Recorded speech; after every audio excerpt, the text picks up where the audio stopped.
Agatha, Raisin, and the Fête frame up.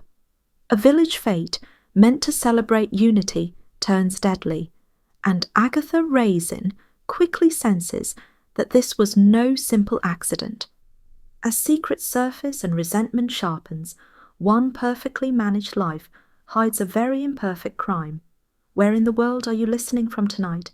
And subscribe so you never miss upcoming mysteries. Honestly, Agatha, there is a rota. Agatha, Raisin paused just inside the WI hall doors, sunglasses still on, one heel lifted mid-step.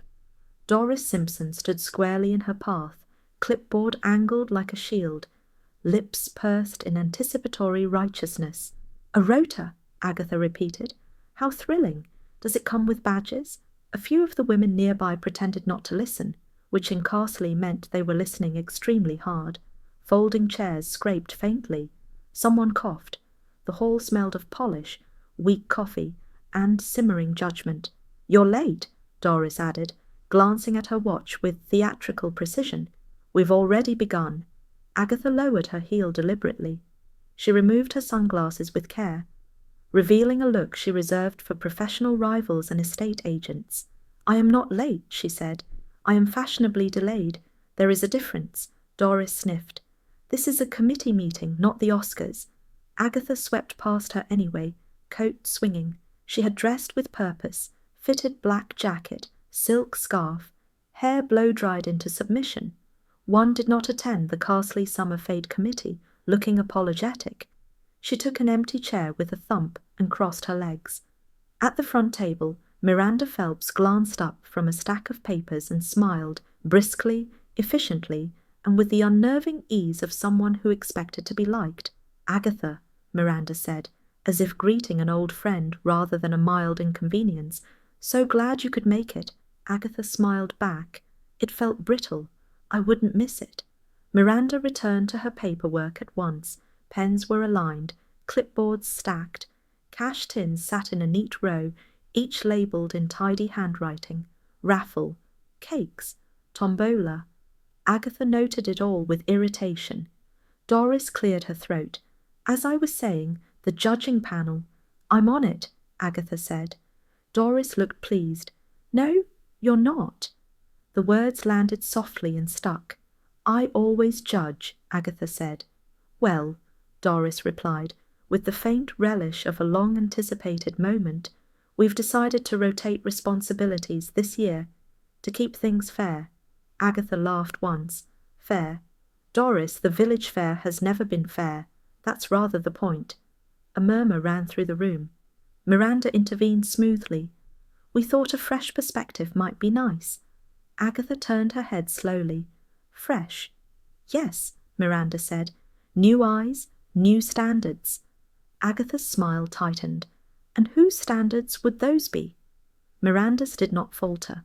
The committees, Doris beamed. Agatha inhaled, then stopped herself. Smoking indoors had been banned years ago, and the temptation would only irritate her further. Instead, she leaned forward. I've brought my entry, she said. There was a pause. Several heads turned. Doris blinked. You weren't meant to. Agatha reached down and lifted the cake box onto the table. It was pale blue, discreetly expensive, tied with white ribbon. She undid it carefully and removed the lid.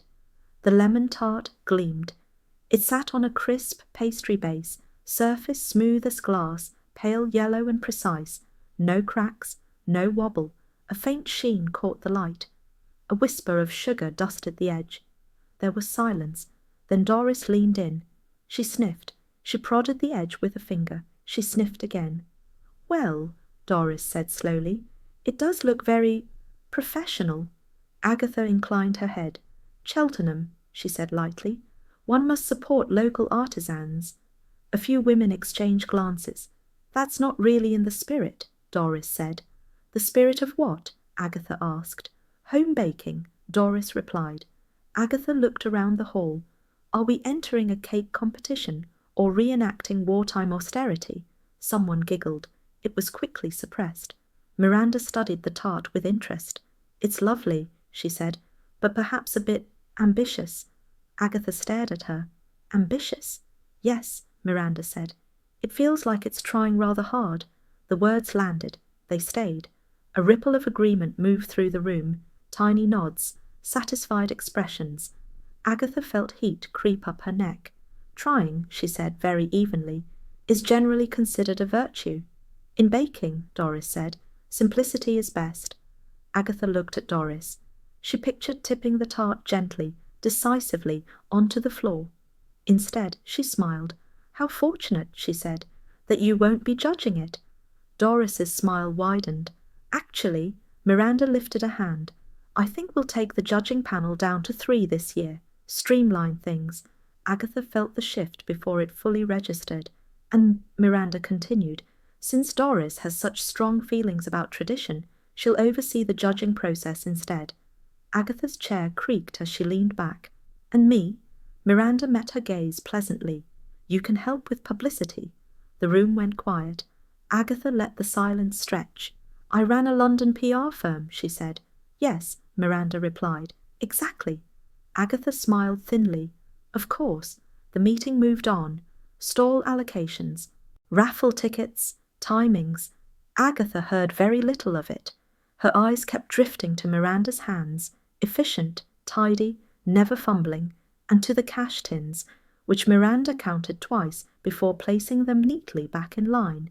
When the meeting finally broke up, the women gathered their bags and opinions. Doris lingered, triumphant. Agatha gathered her tart.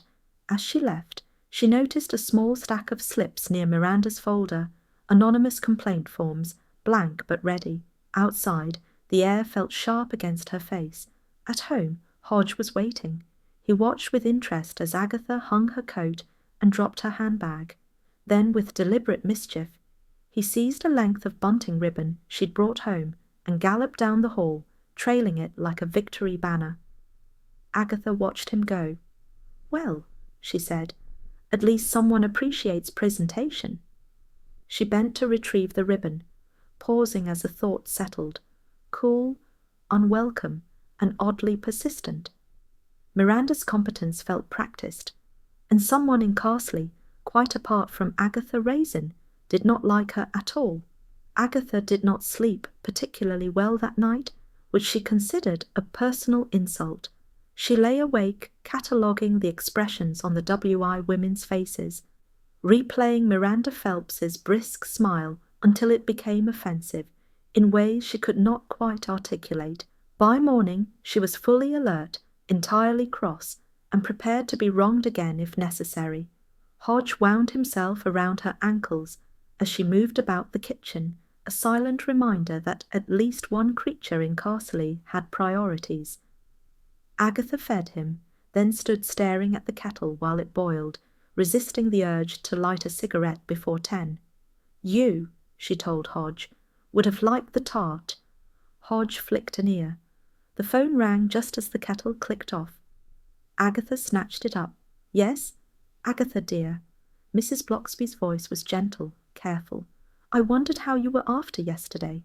I'm perfectly well, Agatha said. Humiliated, sidelined, and replaced by a woman who alphabetizes cash tins, but otherwise splendid. There was a pause. Miranda does seem very organized, Mrs. Bloxby said. That's one word for it. And very new, Mrs. Bloxby added. Newness can be unsettling. Agatha poured boiling water into a mug with unnecessary force. She's been here 5 minutes, and already she's running the Fête like a military campaign. Well, Mrs. Bloxby said, people do like efficiency. Yes, Agatha snapped, until it's directed at them. They spoke a little longer, about nothing of consequence, which was Mrs. Bloxby's particular gift. When Agatha hung up, she felt marginally steadier, which irritated her. She spent the late morning in the village, ostensibly to check notice boards, but mostly to listen. Carsley was in full Fête mode. Bunting appeared where none had been the day before. Tables were dragged out. Conversation stopped when she approached, then resumed with careful enthusiasm. At the Red Lion, Len Harper wiped the bar and leaned in conspiratorially. You hear about the complaint slips? Agatha raised an eyebrow. What complaint slips? Len grinned. Miranda's idea. Anonymous feedback. For after the Fête. Anonymous, Agatha said. How brave. She's got a whole stack printed, Len continued. Says it encourages honesty. Or malice, Agatha replied, depending on the village. Len shrugged. People like a place to put their feelings. Agatha ordered a gin and tonic. This, she felt, was a place to put hers. Outside the pub she nearly collided with Doris Simpson, who looked flushed with purpose. Agatha, Doris said, I hope there are no hard feelings. Agatha smiled sweetly. None at all. I'm thrilled not to be involved. Doris hesitated. Miranda only wants things to go smoothly. So did Mussolini, Agatha said, and walked on. By mid-afternoon, she found herself back at the W.I. Hall, under the pretext of retrieving a scarf. Miranda was there alone, counting raffle tickets into neat piles. Oh, Miranda said brightly. Hello again. Agatha took in the scene, the precision, the calm, the faint air of control. You're very thorough. Miranda laughed. One has to be. With village money, Agatha said. Miranda's hands paused, just for a fraction. Of course. And the complaint slips? Agatha asked lightly. Miranda gestured to a folder. Preparedness. Agatha nodded. Carsley has opinions. You may find them educational. Miranda smiled again, but it didn't quite reach her eyes this time. I welcome feedback. Agatha left with her scarf, and a peculiar sensation that had nothing to do with bruised pride. It was curiosity, sharp, unwelcome, and persistent. At home, she poured another drink and sat at the kitchen table. Hodge leapt up beside her, batting at the bunting ribbon she'd retrieved earlier, now draped over a chair. You know, Agatha said, watching him, no one likes being managed. Hodge settled, curling his tail neatly. Agatha leaned back, cigarette finally lit, smoke drifting lazily upward. Outside, the village carried on with its preparations, cheerful and oblivious. Miranda Phelps was efficient, admired, unassailable, which, Agatha reflected, had never made anyone safe. Hodge stretched, yawned, and went to sleep. Agatha watched him for a moment, then stubbed out her cigarette. Well, she muttered, we'll see how perfect you really are. Do try not to knot it like that. Agatha paused, bunting in hand, and counted to 3. Miranda Phelps stood beside her on Carsley Green, arms folded, eyes narrowed at the offending triangle of faded Union Jack fabric, as though it were personally insulting.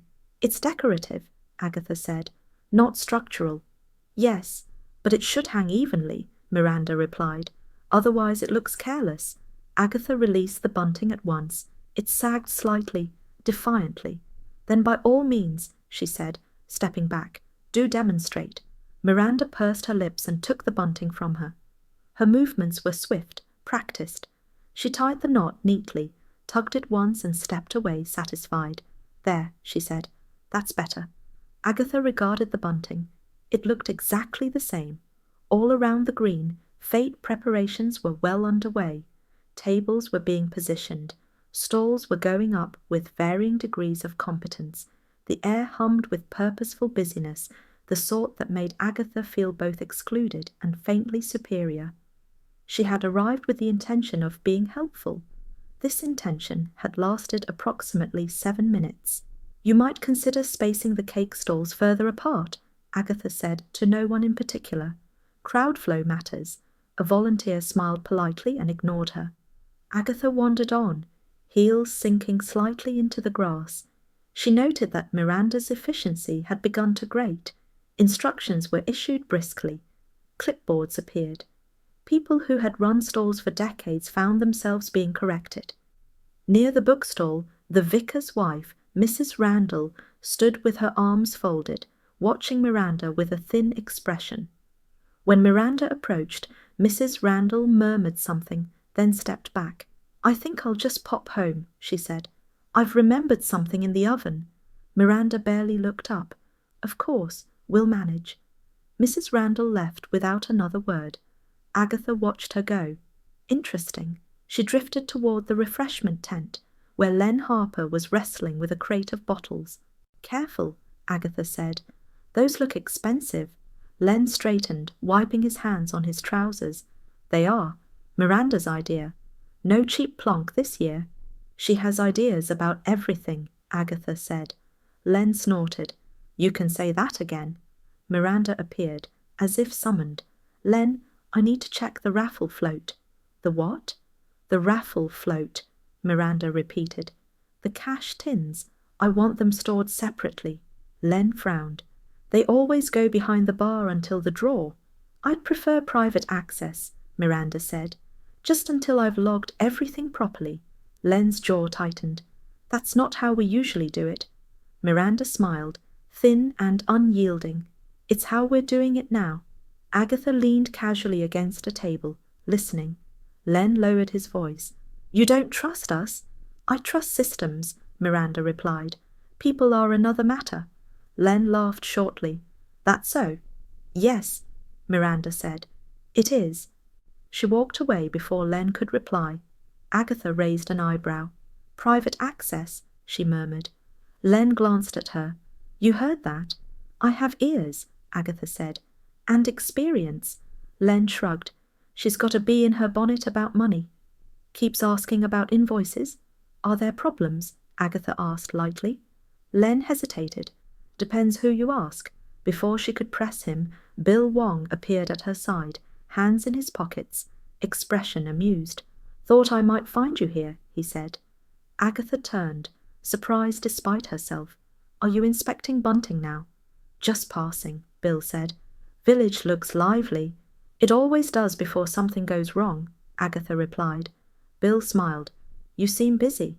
I'm observing, Agatha said. Someone has to. Bill glanced toward Miranda, who was now instructing two teenagers with military briskness. She's efficient. Yes, Agatha said. That keeps coming up.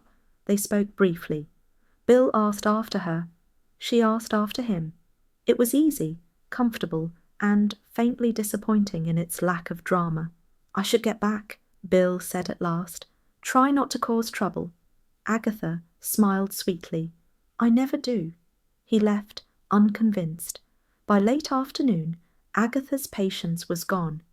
She retreated to the Red Lion, where gossip was already fermenting nicely. She's not from around here, someone whispered. Events consultancy, someone else said. London.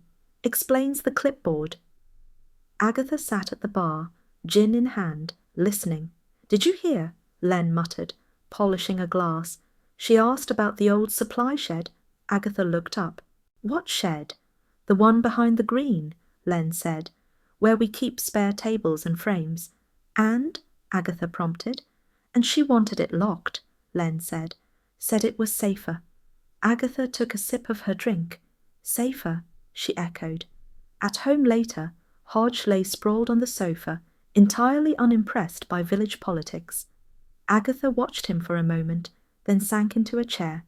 Locked sheds, she said aloud. Private cash, anonymous complaints. Hodge opened one eye and closed it again. Agatha frowned, staring into her glass. Something about Miranda's control felt excessive. And control, Agatha knew, always made enemies. The following morning, Agatha found herself back on the green, despite having sworn she wouldn't. Curiosity, she told herself, was not involvement. It was vigilance. Miranda was already there. She stood beside a folding table, papers spread out with surgical neatness, issuing instructions that landed like pebbles dropped into water. People obeyed, but without enthusiasm. A young man lugging trestles paused too long. Miranda corrected him. A woman offered a suggestion. Miranda overruled it. Agatha hovered at a polite distance and watched resentment bloom. Do you mind? Doris Simpson hissed, appearing at Agatha's elbow. Telling her she doesn't need to rearrange everything. Agatha raised an eyebrow. You're asking me? Well, Doris said stiffly. You've experience. Agatha considered. Then she smiled. I'm retired from management. Doris sniffed and marched off. Near the edge of the green, Len Harper was arguing with a delivery man over crates. The man left in a huff. Len turned and caught Agatha watching. You enjoying the show? He asked. I always enjoy village theatre, Agatha replied, especially when it's free. Len lowered his voice. She's been on at me again. About the raffle float? And the bottles, Len said. Wants a written list, serial numbers. Agatha blinked. It's a fete, not a police auction. Exactly, Len said. She's treating it like a crime scene. Agatha's lips twitched. Perhaps she's had reason. Len snorted. Or she doesn't trust anyone. They were interrupted by Miranda herself. Len, she said crisply, have you locked the supply shed yet? Len stiffened. Not yet. I asked you to, Miranda said. There's valuable equipment inside. And there always has been, Len replied. Unlocked. Miranda's smile was brief. Please. Len hesitated, then nodded curtly. He walked off without another word. Agatha watched Miranda's back as she turned away, posture rigid, shoulders tight. For a moment, just a moment, she looked less assured. Agatha filed it away. By evening the Red Lion was full. Preparations had given everyone an appetite for commentary. Agatha settled into her usual spot, gin refreshed, ears open. I heard she ran something in Bristol, someone said. No, London, another corrected. Big charity dues. Someone like that doesn't come to Carsley for peace, Len muttered. Agatha leaned in. Why do you think she came, Len? He shrugged. Fresh start. From what? Agatha asked. Len hesitated. Dunno, but she's jumpy about money. Agatha sipped her drink. So are people who've lost it, or feared they might. Later, as dusk crept in and the pub quieted, Agatha walked home along the lane. The green lay behind her, stalls half assembled, bunting stirring faintly. She paused by the supply shed. It squatted behind the trees, door shut, padlock newly gleaming. She tried the handle out of idle curiosity. It held firm. Locked, she murmured. At home, Hodge was waiting, curled into a loaf on the kitchen chair. Agatha poured herself a final drink and sat opposite him. Everyone thinks it's about money, she said. And perhaps it is. Hodge twitched an ear. But people don't snap because of systems, Agatha continued. They snap because of pressure. She rose, switched on the kettle, then stopped, listening to the faint village sounds outside, laughter, a shouted instruction, the scrape of metal. Miranda Phelps was running Carsley's fate with admirable efficiency. Agatha suspected Carsley was beginning to push back. Hodge stretched luxuriously, hopped down, and settled at her feet. Agatha watched him, then muttered, This is going to be a mess. The kettle clicked off. I'm not enjoying this, Agatha said flatly. Roy Silver, immaculate in linen and sunglasses despite the village setting, glanced at her with amusement. Darling, no one enjoys a fete, they endure it. Carsley Green was already crowded. Stalls gleamed with bunting. Children ran underfoot, clutching sticky fingers and balloons. A brass band warmed up with aggressive cheerfulness. Agatha felt overdressed and underappreciated, which was her natural state. Miranda Phelps stood near the centre of it all, clipboard in hand, smiling as though the village had been arranged for her benefit. She greeted arrivals by name. She directed volunteers with calm authority. People beamed back at her. Agatha ground her teeth.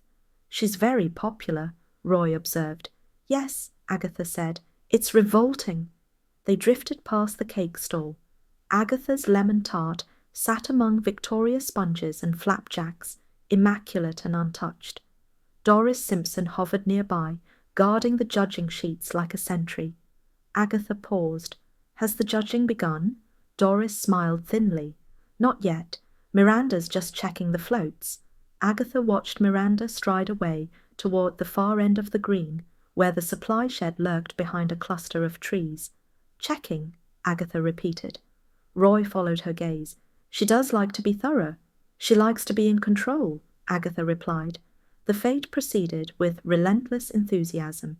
Agatha endured small talk, endured compliments about her hair that sounded like criticism, endured a child spilling lemonade dangerously close to her shoes.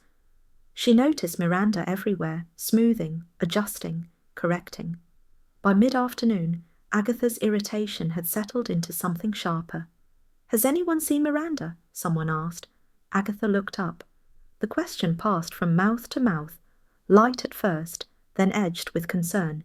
She went to the shed, Doris said, for the raffle tins. Agatha felt a flicker of unease. Moments later, a scream cut through the green. It came from behind the trees. The music faltered. Conversation stopped. People turned as one. Agatha was already moving. She reached the supply shed just as Len Harper stumbled back, face pale, hands shaking. "Don't," he said hoarsely. "Don't go in." Too late. Agatha saw her. Miranda lay on the ground inside the shed, half covered by a fallen display frame. Her clipboard lay snap beside her. One arm was twisted at an unnatural angle. Her eyes stared at nothing. Someone retched. Someone else began to cry. Agatha stood very still. The air felt thick, unreal. "It's an accident," Doris said faintly behind her. "It must be." The words skittered uselessly across Agatha's mind. The shed door stood ajar now, the padlock hanging loose. Agatha noticed it immediately. Locked, she thought. It was locked. Sirens wailed in the distance. Bill Wong arrived briskly, taking in the scene with trained efficiency. He met Agatha's eyes and gave a small warning shake of his head. "Agatha," he said quietly, "step back." She obeyed, barely. As the crowd was ushered away, Agatha's gaze returned to the shed, to the frame, to the space around Miranda's body. Nothing about it looked right. The police moved quickly. Tape appeared. Voices lowered. The green, so bright moments earlier, sagged into shocked stillness. Bill Wong spoke to Len first, then to Doris, his manner calm, his questions clipped. Agatha watched from the edge, arms folded, mind sharpening.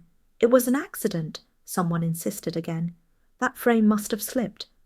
Agatha looked back at the shed. The frame lay at an angle that suggested deliberation rather than gravity. It had fallen inward, not forward. She noted the scuffed floor, the faint drag marks half hidden by sawdust. Bill approached her. "You shouldn't be here." "I live here," Agatha said. He lowered his voice. "Please don't interfere." "I'm not," she replied. "I'm observing." Bill sighed. "That's interfering." An officer emerged from the shed. "Sir, the cash tins are missing."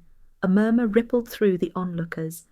Agatha's eyes flicked to Miranda's clipboard, broken on the floor, to the empty space on the shelf where tins had sat so neatly before.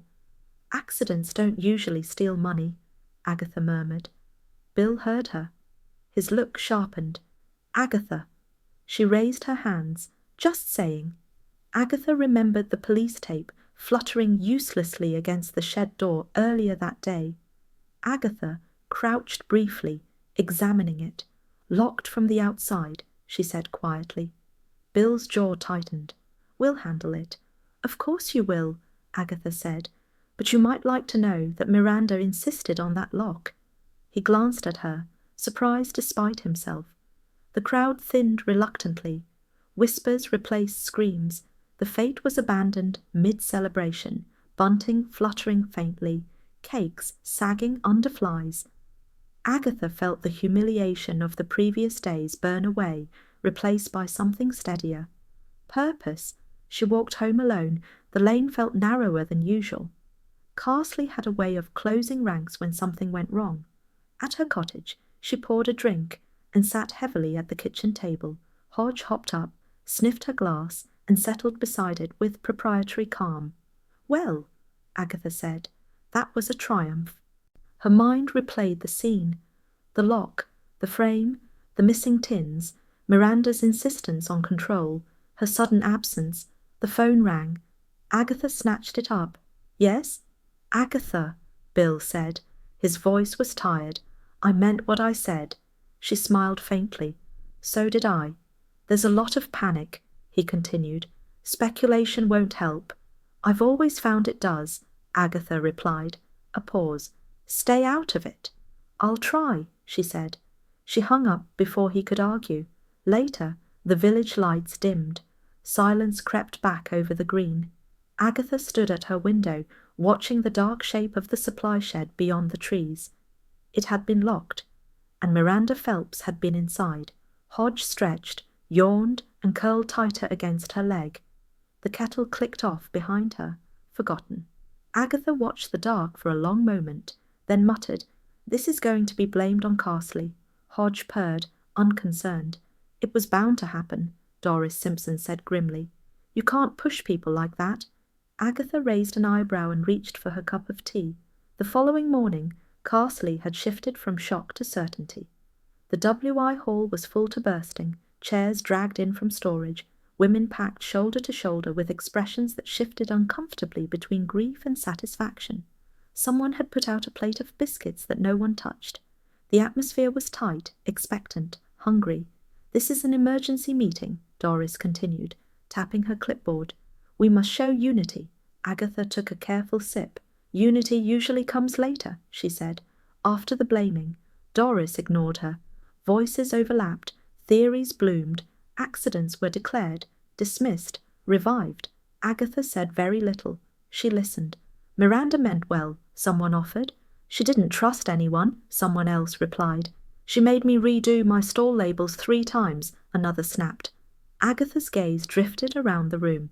Faces softened at the mention of the dead, then hardened again with remembered slights. Miranda Phelps, efficient to the end, had managed to irritate half the village in under a month. Mrs. Blocksby sat quietly beside Agatha, hands folded in her lap. "It's always sad," she murmured, "when someone is disliked for being capable." Agatha glanced at her. "Capable people usually survive longer." Mrs. Blocksby smiled faintly. "Not always." The meeting lurched on. The fete was officially cancelled. Refunds were discussed with grim relish. Doris proposed a condolence card. Agatha noticed several women flinch at the idea. She was asking questions about the money. A voice said suddenly. The room hushed. Agatha leaned forward. "Accused whom?" The speaker, a woman from the flower stall, looked uncomfortable. "I don't know. I only heard it." "Heard it where?" Doris demanded. "At the Red Lion," the woman said. "Miranda said she'd found discrepancies." Agatha felt a small, unpleasant thrill. Discrepancies. Mrs. Blocksby tilted her head. "Did she say what sort?" "Money," the woman replied. "Raffle funds, I think." Murmurs spread. Agatha watched them carefully. Guilt, irritation, fear, all passing through the room in quick succession. Doris straightened. "We mustn't speculate." Agatha smiled. "It's already too late." The meeting dissolved shortly after, women drifting out in small whispering clusters. Outside, the green lay stripped of cheer. Stalls half dismantled, bunting drooping. Agatha walked home with Mrs. Blocksby. "People resent being measured," Mrs. Blocksby said gently, even kindly. "Miranda wasn't kind," Agatha replied. "She was efficient." "Yes," Mrs. Blocksby agreed. "That's often worse." At home, Agatha poured herself a drink and sat at the kitchen table, shoes kicked off, mind turning. Miranda accused someone of theft. Miranda locked the shed. Miranda kept the accounts close. The phone rang. Agatha ignored it. It rang again. "Agatha," Bill Wong said, when she finally picked up, "I wanted to let you know." "You're still investigating," Agatha finished. "Yes. There are a lot of rumors." "I know," Agatha said. "I was at the source." A pause. "If you hear anything—" "I always do," Agatha replied. She hung up and stared at the wall. As the day wore on, she found herself back at the WI hall, ostensibly to help tidy up. In truth, she wanted to see what Miranda had left behind. The office door stood ajar. Inside, papers lay stacked neatly. Clipboards, receipts. The fate ledger sat open on the desk. Agatha hesitated, then stepped inside. No harm in looking, she told herself. She scanned the figures slowly. Totals, subtotals, adjustments. Something felt off. Agatha frowned, pencil tapping against her lip. Numbers, she thought, should behave. These didn't. Agatha closed the office door carefully behind her and sat down. The chair creaked, as if protesting the idea of secrecy in a WI building. She ignored it and drew the ledger closer, squinting slightly. Miranda's handwriting was neat, disciplined, almost aggressively legible. Columns were ruled with care, dates were precise. The totals, however, wandered. Agatha ran a finger down the page. Cake stall takings, tombola, raffle. Individually, they made sense. Collectively, they did not. That's odd, she murmured. She reached for a receipt tucked neatly beneath a paperclip and compared it to the ledger entry. The amount was correct, but it had been added twice. On another page, a donation had been logged, then quietly reduced. Not stolen, Agatha thought. Adjusted. She leaned back, frowning. Sloppy accounting was one thing. Miranda Phelps had not struck her as sloppy. Someone else had been in this book. Agatha stood, heart beating a little faster, and checked the drawer beneath the desk. It slid open easily. Inside were envelopes, carefully labelled, and a folder marked volunteers. She hesitated, then opened it. Names, shifts, notes in the margins, and one name circled faintly in pencil, with a question mark beside it. Agatha read it twice. Well, she said quietly, that's interesting. A sound outside made her snap the folder shut. Footsteps. Voices. She replaced everything precisely as she'd found it, and slipped out of the office just as Doris Simpson appeared at the end of the corridor. Oh, Doris said sharply, I didn't know you were still here. I get lost in paperwork, Agatha replied. It's my natural habitat. Doris sniffed. The police had since said no one was to touch anything. Agatha smiled blandly. I didn't. Doris eyed her, unconvinced, but said nothing. By the second day, grief had begun to harden into opinion. That evening, the Red Lion was thick with talk. Grief had fermented into certainty. Everyone knew who was to blame. Unfortunately, no one agreed who that was. She accused the wrong person, someone whispered. She was asking questions. She made enemies. Agatha sat with her gin, listening, storing voices and expressions away like entries in her own private ledger. Len leaned over the bar. You look pleased. I'm rarely pleased, Agatha said, but I am interested. Len lowered his voice. One of the volunteers didn't come back after the scream. Agatha's head lifted. Who? Len shrugged. Eleanor Fitch, left early, said she felt faint. Agatha pictured the circled name, the question mark. Has anyone seen her since? She asked. Len shook his head. Not that I know of. Agatha finished her drink and stood. If you do, she said, let me know. She walked home slowly, the village unusually quiet, curtains drawn, lights low. Carsley had closed itself in, like a creature licking its wounds. At her cottage, she set the kettle on and stood staring at the wall while it boiled. Miranda Phelps had not been loved, but she had been thorough. And thorough people, Agatha reflected, did not accuse others lightly. Hodge appeared, winding himself around Agatha's ankles with deliberate insistence. She bent and scooped him up, pressing her face briefly into his fur. Someone wanted her to stop looking, she said into his neck. Hodge purred, forgiving her entirely.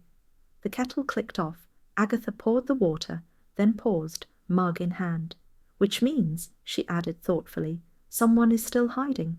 Hodge jumped down and settled on his cushion, already drifting toward sleep. Agatha watched him for a moment, then muttered, and I suppose I'll have to find them. She took her mug into the sitting room, the house quiet around her, and sat down to think. I don't see why you can't simply ask the police. Agatha paused with her hand on the shed door and glanced sideways. Because Charles, they would say no. Charles Fraith smiled lazily, hands in the pockets of his tweed jacket. A tragically unimaginative profession. The supply shed crouched behind the trees at the edge of the green, looking entirely innocent. Its door was shut now, padlock hanging loose, as though it had never done anything more sinister than house-folding tables and surplus bunting. Agatha gave the door an experimental push. It creaked open. I'm here for decorations, she said, in case anyone was listening. And I, Charles said, peering inside, am here for moral support and mild cynicism. The shed smelled of damp wood and old rope. Shafts of light cut through gaps in the boards. Inside, the display frames leaned against the wall, orderly now, as though they had not recently crushed a woman to death. Agatha stepped carefully across the floor. "It doesn't look right," she said. Charles glanced down. "Very few murder scenes do." "Don't say that," Agatha snapped. "It wasn't meant to be murder." Charles raised an eyebrow. "Ah, we're at that stage." Agatha ignored him and crouched near the door frame. Her fingers traced the metal plate where the padlock fastened. "Look at this," she said. Charles knelt beside her with surprising ease. "Scratches," he observed. "Recent." "Too recent," Agatha replied, "and too clumsy." She ran her thumb over the marks. They were shallow, uneven, as though someone had used the wrong tool in a hurry. Charles frowned. "That's not from normal use." "No," Agatha said. "And it's not from the police." They moved deeper inside. Agatha stopped near the spot where Miranda had lain. The floorboards were scuffed, sawdust disturbed. "Drag marks," she said quietly. Charles followed her gaze. "The frame didn't fall straight down." "No," Agatha agreed. "It was moved." She straightened, irritation flaring. "Someone wanted it to look accidental." Charles leaned against the wall, expression thoughtful, which suggests panic rather than passion. Agatha glanced at him sharply.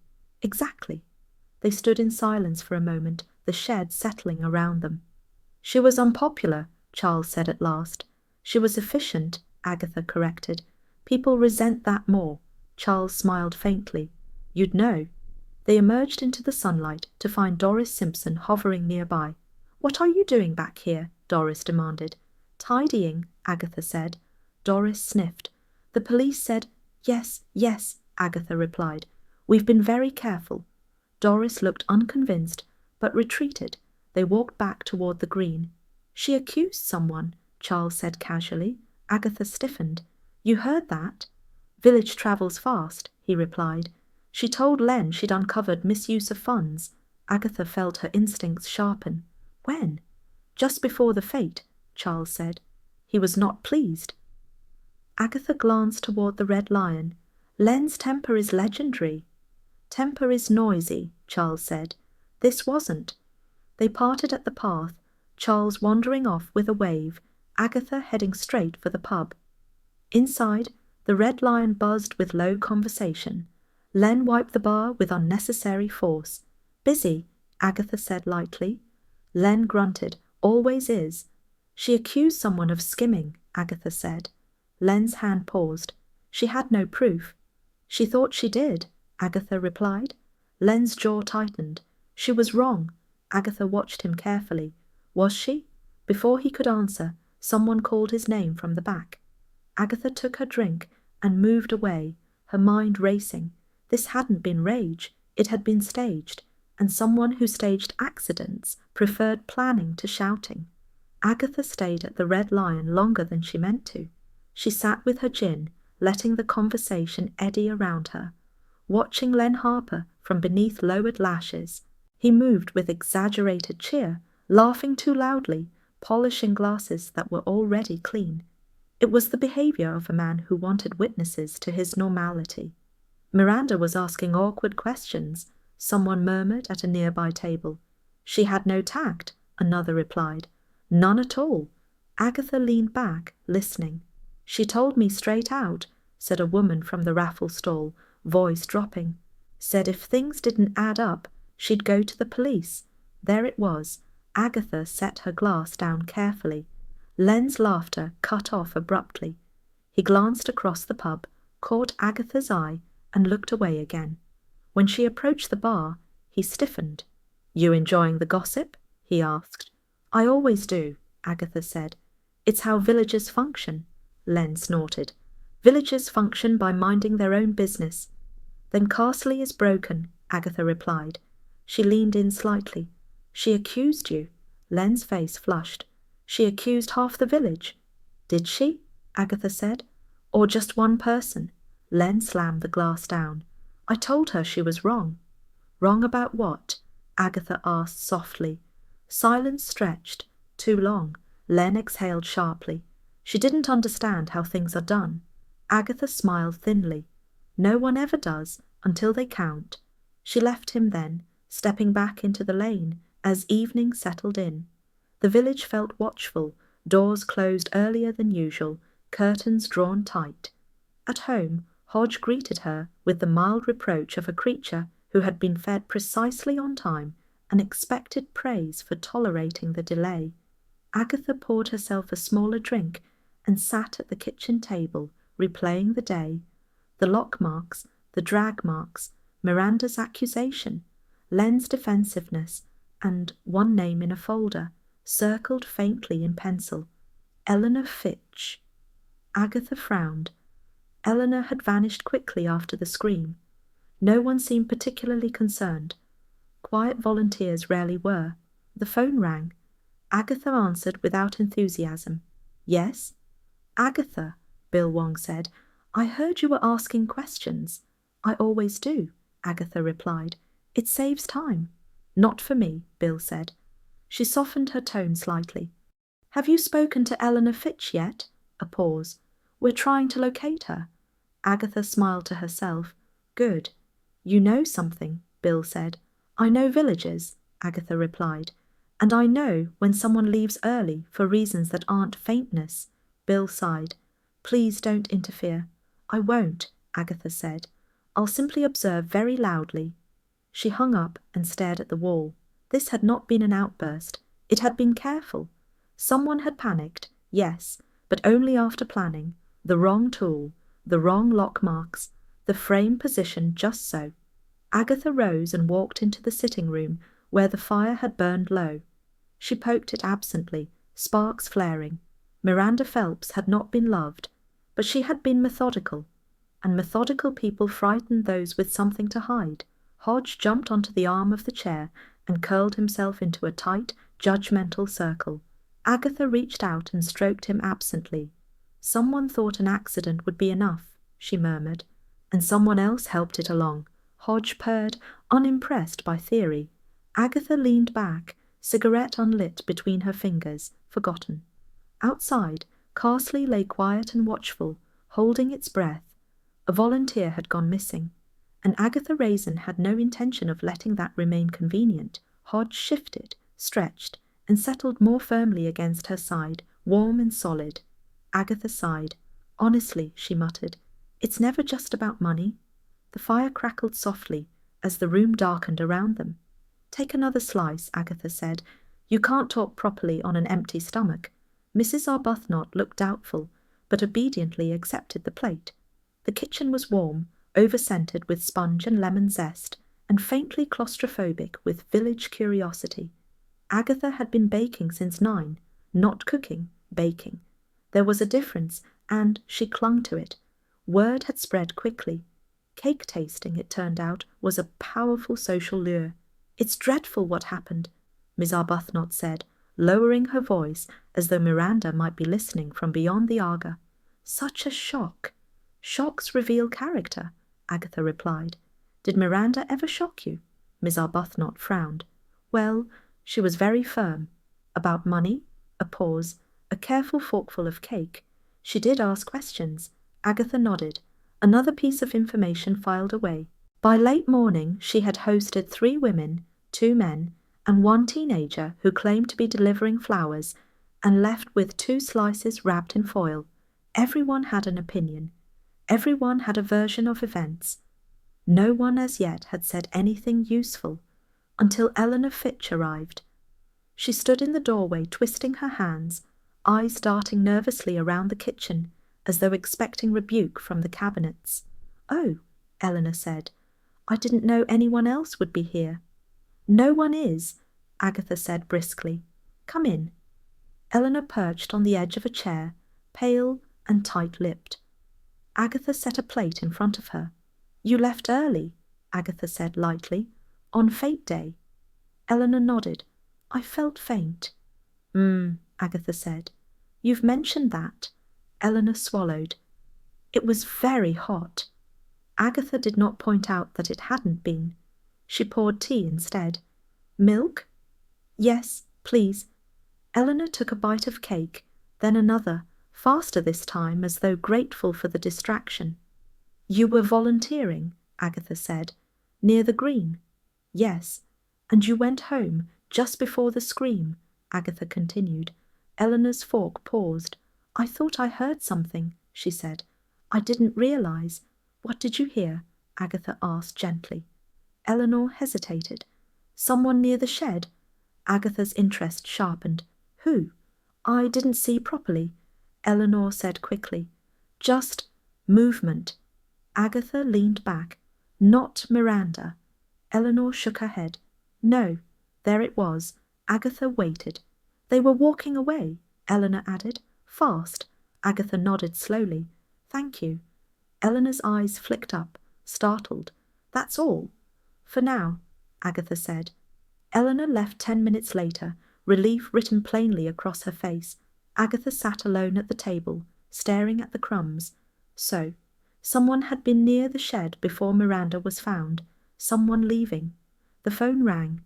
Agatha, Bill Wong said, weary already. I hear you're feeding half the village.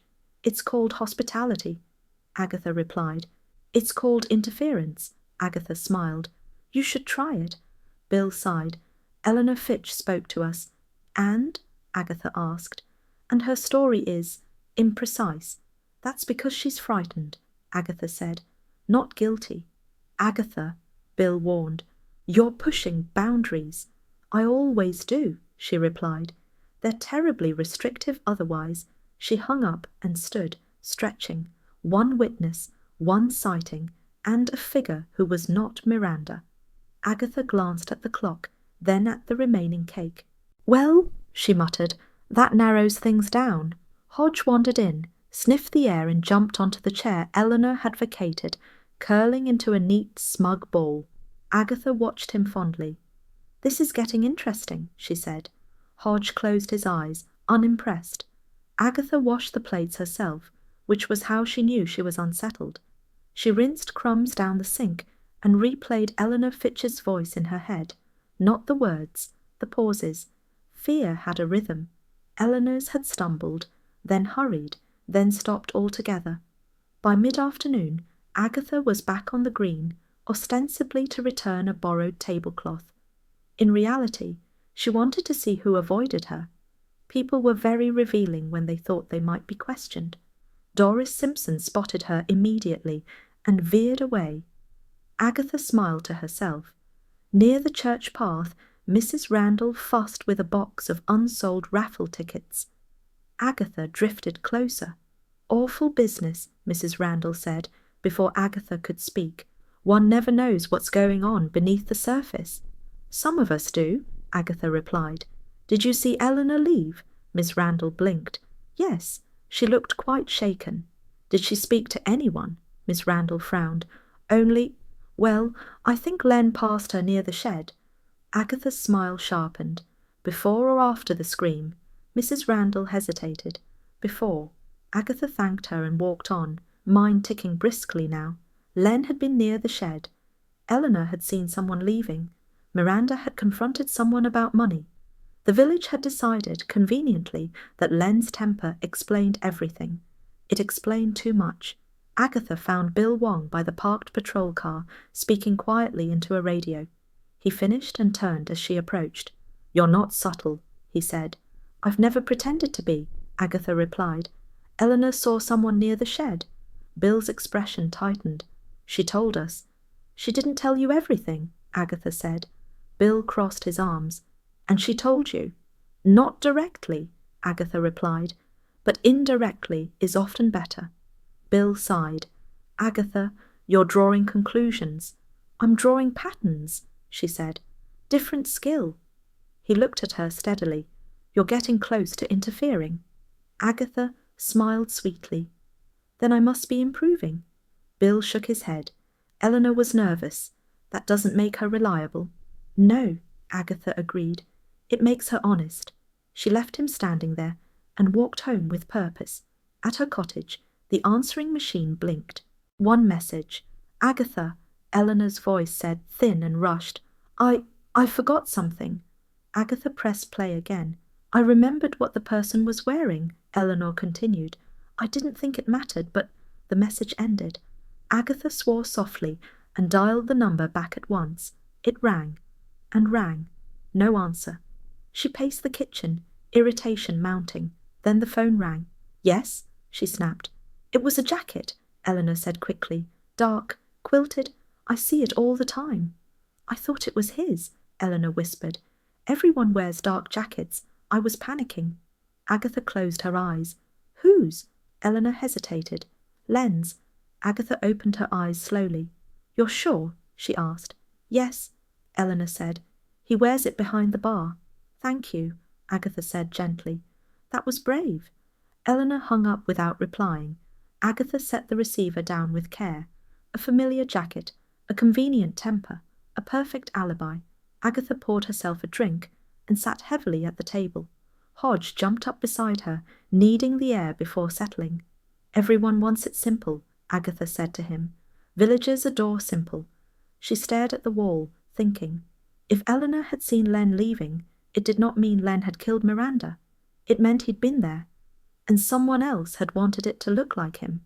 Agatha felt a flicker of excitement, unwelcome but undeniable. The kettle clicked on, forgotten, then clicked off again. Hodge shifted closer, warm and solid. Agatha reached down and stroked him absently. "You know," she muttered, "this is exactly how people get framed." Hodge purred, unconcerned with human justice.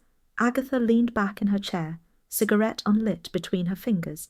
"Someone's been very careful," she said, "and I don't like careful people." Hodge closed his eyes. Agatha stared into the quiet kitchen, already planning her next move. "Darling, if there's money involved, someone is lying."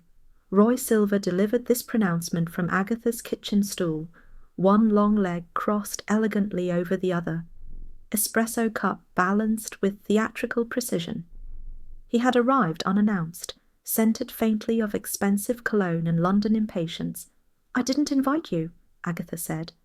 Roy waved a dismissive hand. "You never do. It's your greatest flaw." Agatha slid a folder across the table. "Then be useful." Roy peered at the papers. Village accounts. How deliciously sordid. Agatha watched him closely. Roy had an instinct for money that went beyond numbers. He understood motives. London had taught him that. "These aren't large sums," Roy said slowly. "No one's getting rich." "Exactly," Agatha replied, "which means it wasn't greed." Roy glanced up. "Desperation." Agatha nodded. Miranda's neat handwriting danced in her mind. Small adjustments, repeated carefully, never enough to scream theft. Someone had been shaving funds, quietly, predictably.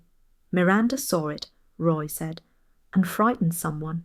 "Yes," Agatha said, "and frightened people don't think long-term. They think survival." Roy leaned back. "Who had access?" "Too many," Agatha replied. "Which narrows it." Roy grinned. "That's my girl." They were interrupted by Doris Simpson's voice at the door. "I saw Roy arrive," Doris said stiffly, entering without waiting. "This isn't appropriate." Agatha smiled sweetly. "Neither is murder." Doris flushed.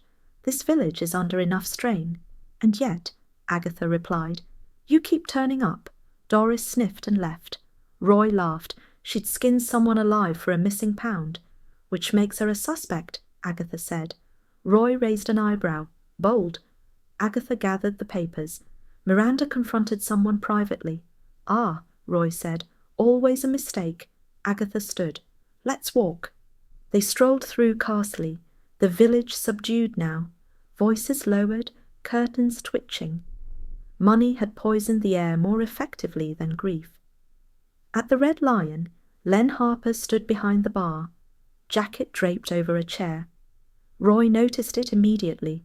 "Very country," Roy murmured. Agatha ignored him. "Len," she said. Miranda thought funds were being skimmed. Len's mouth tightened. She was wrong. Agatha met his gaze. Was she? Len slammed a cloth down. She didn't understand pressure. "Whose?" Agatha asked. Len looked away. "Running a pub isn't easy."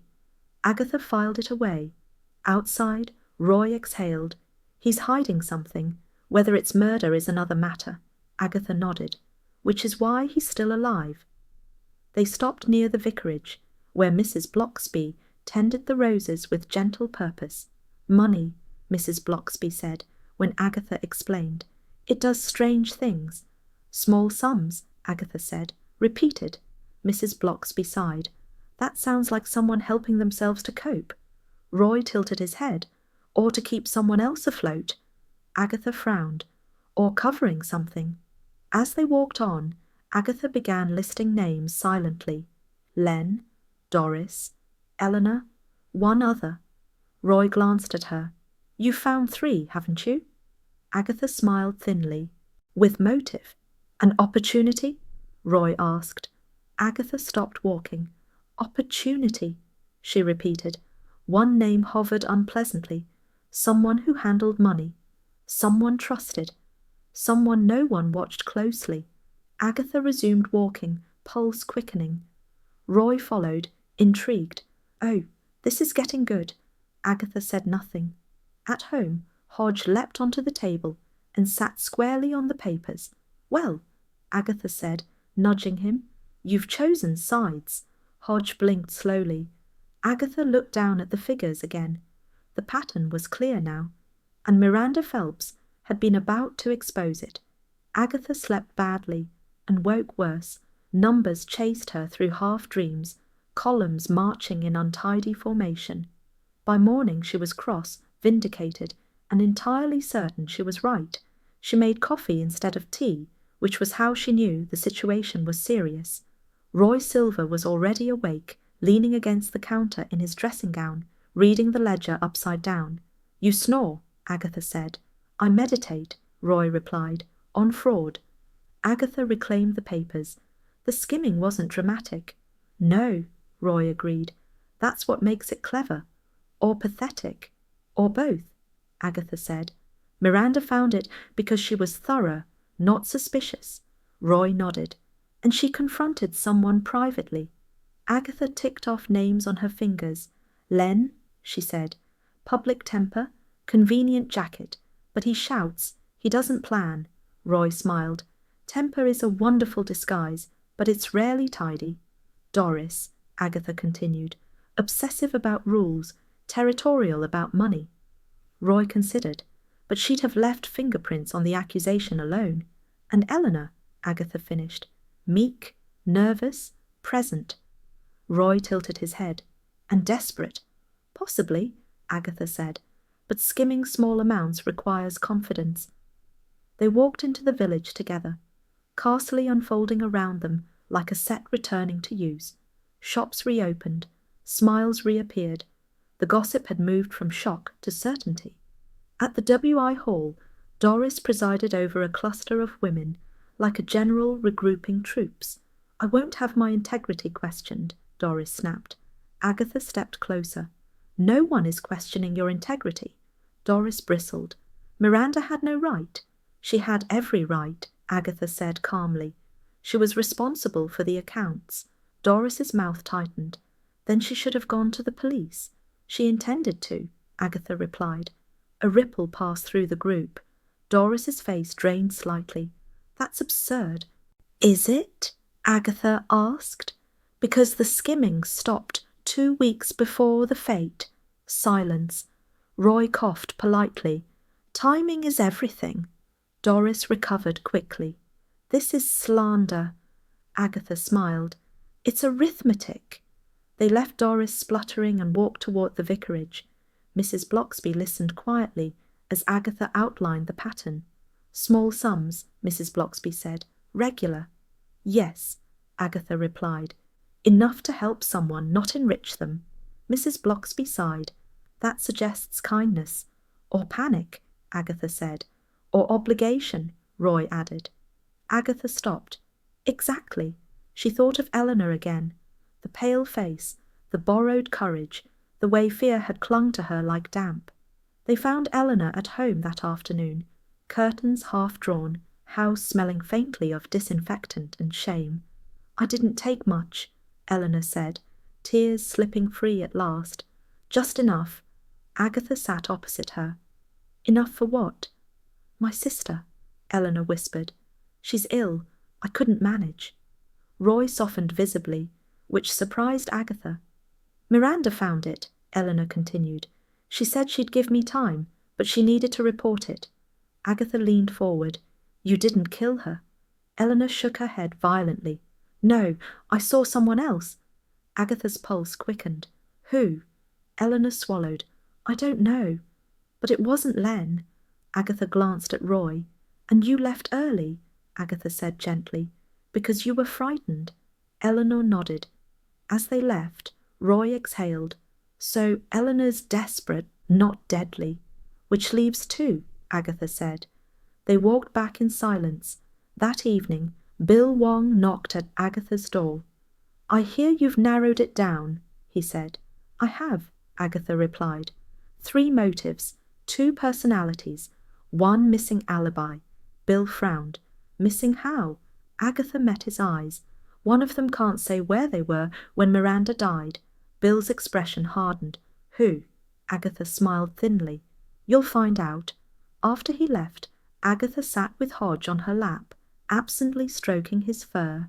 Money, she said softly. It makes enemies of decent people. Hodge purred, unimpressed. Agatha stared into the dim kitchen, thoughts sharpening to a point. Someone had skimmed. Someone had been confronted. And someone had realized, too late, that accidents required planning. Hodge shifted and settled more firmly. Agatha sighed. Honestly, she muttered, it's never the ambitious ones. The kettle clicked off behind her, forgotten. You don't move something like that by accident.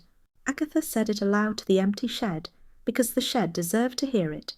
The door creaked as she pushed it open again, a sound that now irritated her on principle. The interior looked exactly as it had the last time she'd stood here, orderly, bland, innocent in the way inanimate objects often were when humans tried to make them complicit. Agatha stepped inside and shut the door behind her. The display frame leaned against the wall, propped neatly, its joints intact. She ran her hand along it, feeling the weight through the wood. Too heavy. She pushed it experimentally. It barely shifted. Agatha straightened. You didn't fall, she muttered. You were carried. She paced out the floor, heels tapping softly. The scuff marks were still there, faint but undeniable, curving rather than straight. The frame had not tipped forward under its own weight.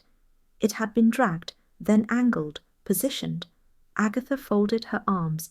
Rage knocked things over. Panic dropped them. But staging required thought, and thought, she reflected grimly, was rarely a solo activity under pressure. Outside, footsteps approached. Agatha turned just as Doris Simpson's voice cut through the air. I might ask what you think you're doing. Doris stood in the doorway, clipboard clutched to her chest like armor. Her mouth was set, eyes sharp with offense. Inspecting, Agatha replied. You should try it sometime. Doris sniffed. The police said, Yes, Agatha interrupted, and I'm not touching anything. Doris stepped inside anyway, gaze flicking to the frame, then away again. You always did enjoy poking your nose in, Doris said. Agatha smiled thinly. I was invited by circumstance. Doris's fingers tightened on the clipboard. This is all terribly distressing. For you? Agatha asked. For everyone, Doris snapped. Agatha moved closer, voice lowering. Miranda threatened to expose someone. Doris stiffened. She was out of order, Doris said sharply, accusing people without proof. She had proof, Agatha replied. That's why you're upset. Doris laughed, a brittle, high sound. I am upset because a woman is dead. Yes, Agatha said, and also because she was right. Silence fell heavily between them. Doris swallowed. I panicked, she said suddenly. I won't deny that. Agatha waited. She said she'd call the police, Doris went on. Said the accounts didn't add up, that she wouldn't be responsible for fraud. Agatha nodded. And you? I told her she was mistaken, Doris said. I told her she didn't understand how things worked. Agatha's gaze flicked back to the frame. You didn't kill her, Doris recoiled. Of course I didn't. No, Agatha agreed calmly. You couldn't have positioned this cleanly alone. Doris stared at her. What? Agatha gestured to the frame. It's too heavy. The angle's wrong. One person panicking would have shoved. This was lifted, dragged, positioned. Doris's face drained of colour. "I didn't—" She broke off, breath quickening. "I was only there because she called me. She wanted a witness." Agatha's interest sharpened. "A witness to what?" "To her accusation," Doris said. "She wanted to confront someone." "Who?" Agatha pressed. Doris shook her head violently. "I won't say." Agatha studied her for a long moment, then nodded. "Very well." Doris sagged slightly, relief flickering. "But," Agatha continued, "you weren't alone." Doris's eyes snapped up. "I never said—" "You didn't have to," Agatha said. "Two people were here. One panicked, one acted." Doris backed toward the door. "You have no right." Agatha stepped aside, letting her pass. "Go home, Doris." Doris fled. Agatha remained in the shed, heart thudding steadily now. Two people, one frame, one decision made too quickly and too carefully. Agatha looked at the door, then at the marks on the floor. This had not been a lone act, and whoever had helped had done it with grim efficiency. She turned and left the shed, locking the door behind her with deliberate care. Outside, the village hummed on, oblivious. Agatha narrowed her eyes. The circle was closing. Agatha walked back toward the green at a measured pace, allowing Doris time to disappear properly. Panic, she had learned, looked much the same whether it belonged to the guilty or merely the frightened. Doris Simpson had been terrified, but not murderous. Terrified of exposure, yes. Terrified of scandal, certainly. Terrified of being thought careless with money, absolutely.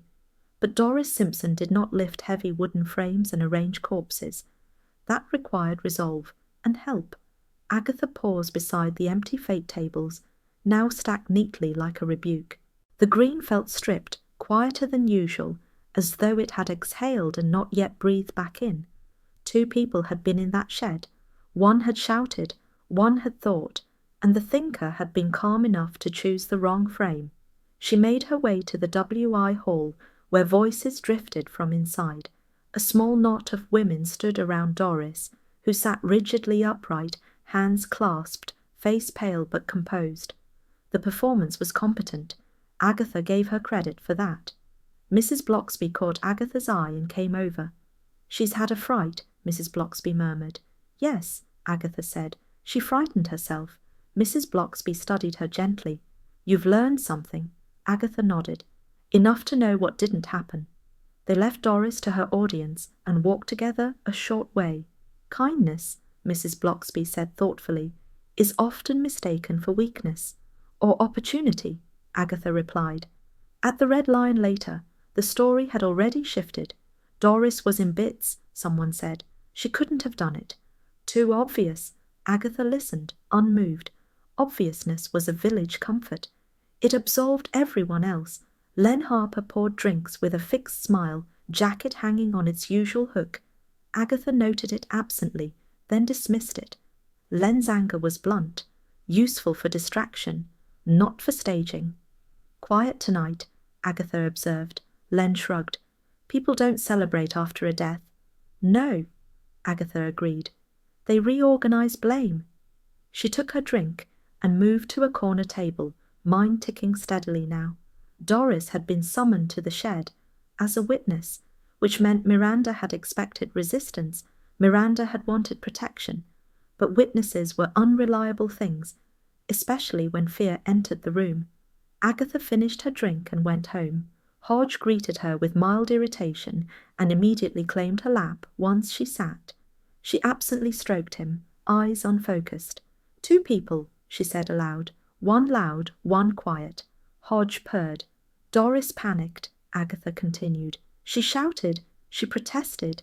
She froze." Hodge shifted. "But someone else moved," Agatha said.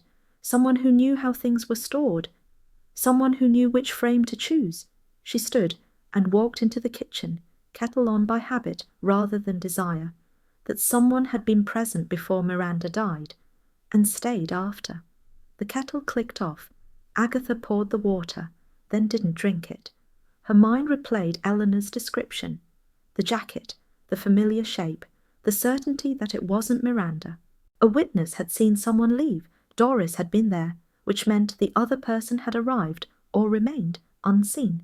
Agatha felt the shape of it settle, not as a name, but as a pattern. 2 people in a shed, 1 motive shared, 1 action divided. She carried her mug into the sitting room and sat, Hodge following with proprietary dignity. Outside, Carsley lay quiet, the sort of quiet that meant listening. Agatha stared into the dim room. "Someone helped," she murmured, "and someone planned." Hodge curled tighter against her side, entirely satisfied with this conclusion. Agatha leaned back, eyes narrowing. The wrong frame had told her everything. Now she just had to make the right person admit it. Hodge yawned extravagantly and settled warm and solid. Agatha sighed. "Honestly," she muttered, "villagers never learn." The fire gave a small, settling crack as the evening drew in. "You're pale." Agatha looked up from her mug and scowled. "I'm thinking." Mrs. Blocksby smiled gently. "That often has that effect on people." They were seated at the vicarage kitchen table, a place that encouraged calm reflection, whether one wanted it or not. Agatha did not. Her mind was moving too quickly for calm. "I know how she did it," Agatha said. Miss Blocksby's hands stilled on the teapot. "That sounds rather final." "It is," Agatha replied, "but not malicious. That's the point." Miss Blocksby tilted her head. "Go on." Agatha leaned forward. Miranda confronted Eleanor privately. She thought Eleanor was stealing. "She was," Mrs. Blocksby said softly. "Yes," Agatha agreed, "but not for herself. Small sums, regular, enough to keep someone else afloat." Mrs. Blocksby sighed. "Desperation often masquerades as dishonesty." Agatha nodded.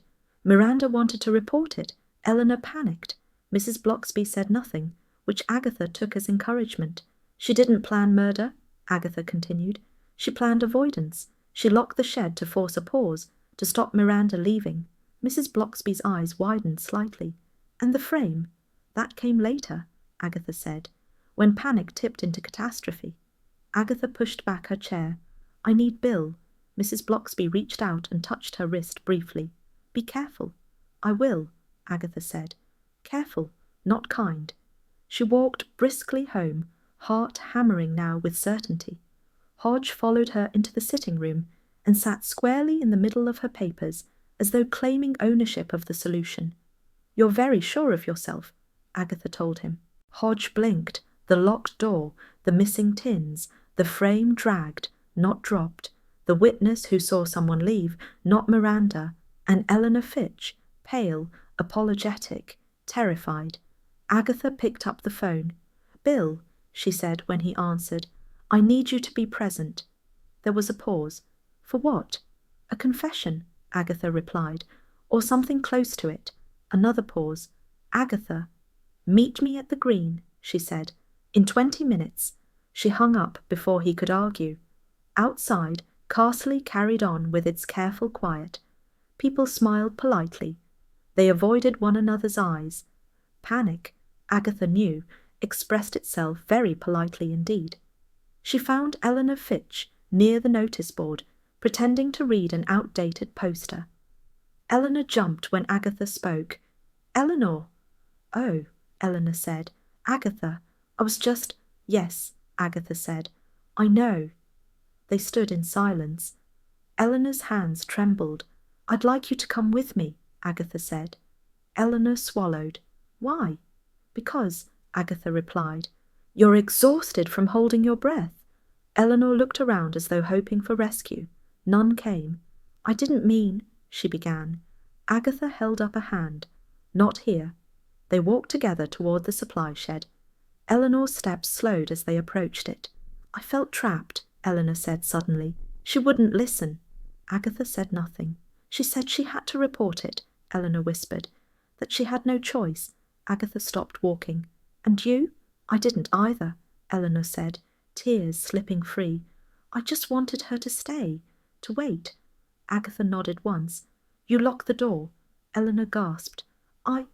You thought if she couldn't leave, you could explain," Agatha said. "Buy time." Eleanor's shoulders sagged.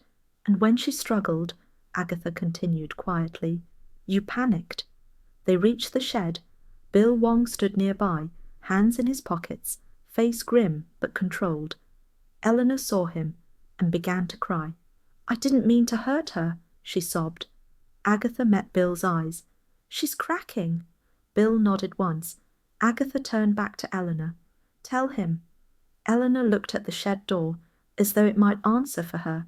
"I locked it," she whispered. Agatha exhaled slowly. "And then?" she asked. Eleanor's shoulders shook, but she did not move away. "I locked it," she repeated, as though the words might soften if said twice. I thought she'd calm down." Bill Wong's voice was steady. "Locked from the outside?" Eleanor nodded, eyes squeezed shut. "I used the hasp." I didn't mean to trap her for long. Just a minute, just until she listened." Agatha kept her tone level. "Miranda tried to get out." "Yes," Eleanor whispered. "She pulled at the door. She shouted." Bill glanced at Agatha. "And the frame?" Eleanor's breath hitched. "She knocked into it. I didn't even notice it was loose. It tipped, not fell. I tried to pull it back, but it was too heavy." Agatha watched Eleanor's hands mime the motion, grasping, slipping, panicking. "You dragged it," she said softly, "to make it look like it fell." Eleanor nodded again, tears streaking down her face. "I didn't think. I didn't want them to think I'd done something awful." Bill exhaled through his nose. "You moved the frame after she was already hurt." "Yes," Eleanor said. "I thought if it looked like an accident, people would stop asking questions," Agatha finished. Eleanor covered her face. "I'm not a bad person." Agatha's voice softened despite herself. "No, you're a frightened one." Bill looked at the shed door. "You locked it again?" Eleanor shook her head. "No, I ran. I left it as it was. I didn't even take the tins. I didn't care about the money anymore." Agatha nodded. That fit. Eleanor's skimming had been careful, private, almost apologetic. The staging had been clumsy, desperate. "And the scratches on the lock?" Bill asked. Eleanor lowered her hands. "I tried to force it open before I ran. I panicked. I used the wrong tool." Bill's jaw tightened. So did the panic. For a moment no one spoke. The green felt hushed, the village holding its breath again. "I never meant to kill her," Eleanor said.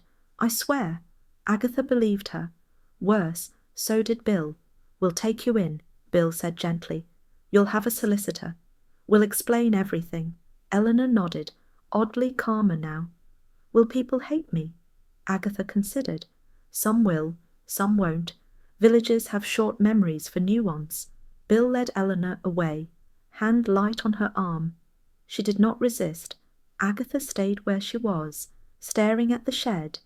The accident theory would bloom again now, watered by sympathy and relief. It would comfort those who preferred chance to culpability. She walked home alone. Carsley looked unchanged, which annoyed her. Hedges trimmed, windows lit. Normality resumed with indecent speed. At her cottage, Hodge met her in the hall and wound himself around her ankles with emphatic forgiveness. Agatha bent and picked him up, pressing her face briefly into his fur. "That was very English," she said into him. Panic, politeness, and hoping someone else would decide. Hodge purred, satisfied. She poured herself a small drink and sat at the kitchen table. The kettle clicked on, then off, unattended.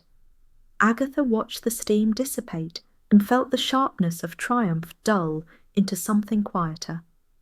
Miranda Phelps had been right, and that, Agatha thought, was often the most dangerous thing a person could be. The phone rang. She let it ring once before answering. "It's done," Bill said. "Yes," Agatha replied. "It usually is." A pause. "You handled it well." Agatha snorted. "I handled it." After she hung up, she sat for a while, staring at the wall. Hodge jumped onto the chair beside her and settled, tail tucked neatly around himself. Agatha reached out and stroked his head. "Order restored," she murmured, "more or less." Hodge closed his eyes. Agatha leaned back, fatigue finally catching up with her. "Honestly," she muttered, "it's exhausting being right." The kettle gave a final petulant click as it cooled. "I should like some tea," Eleanor said.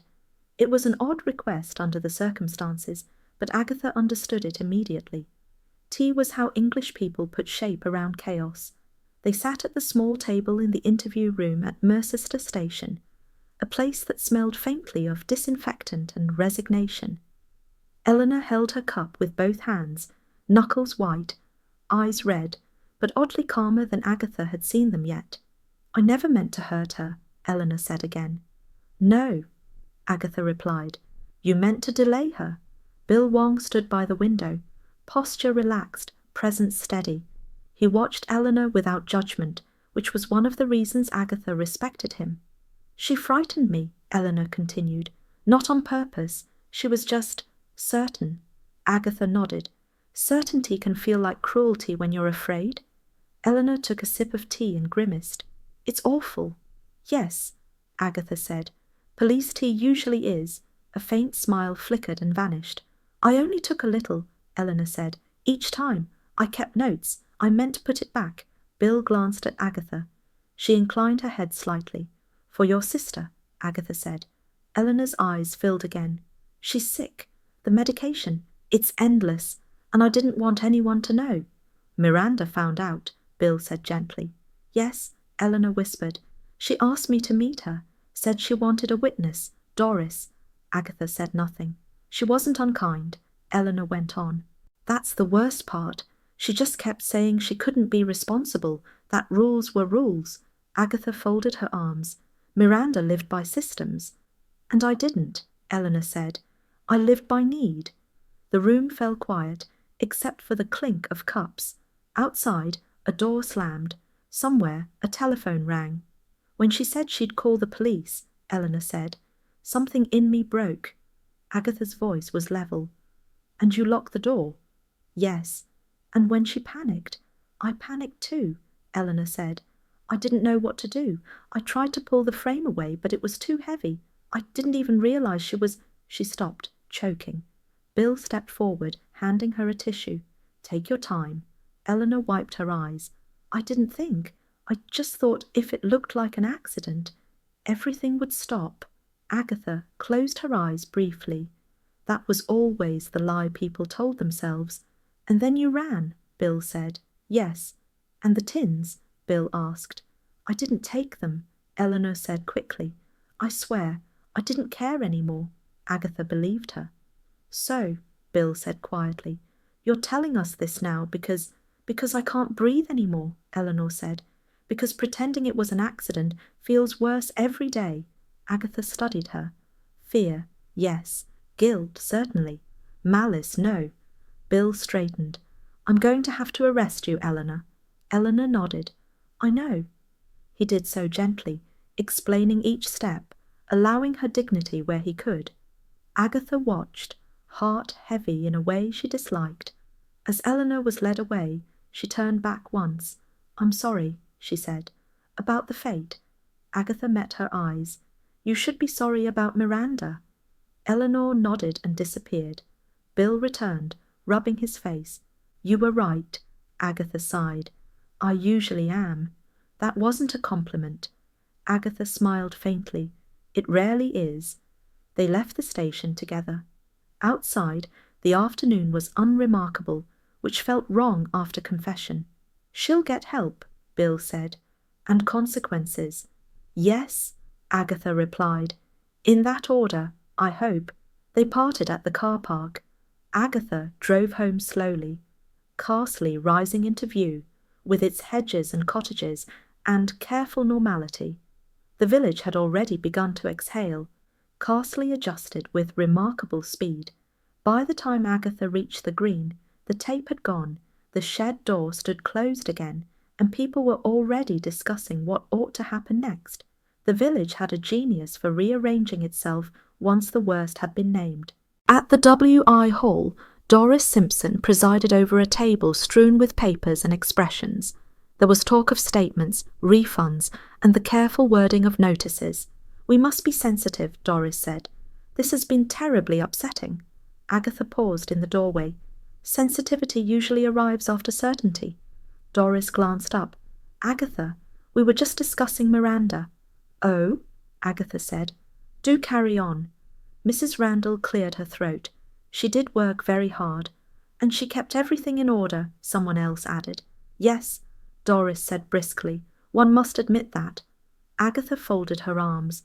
Miranda Phelps, it appeared, had already begun her posthumous rehabilitation. Efficiency, once irritating, was now admirable. Certainty, once resented, had become lonely dedication. Mrs. Blocksby appeared beside Agatha, eyes gentle.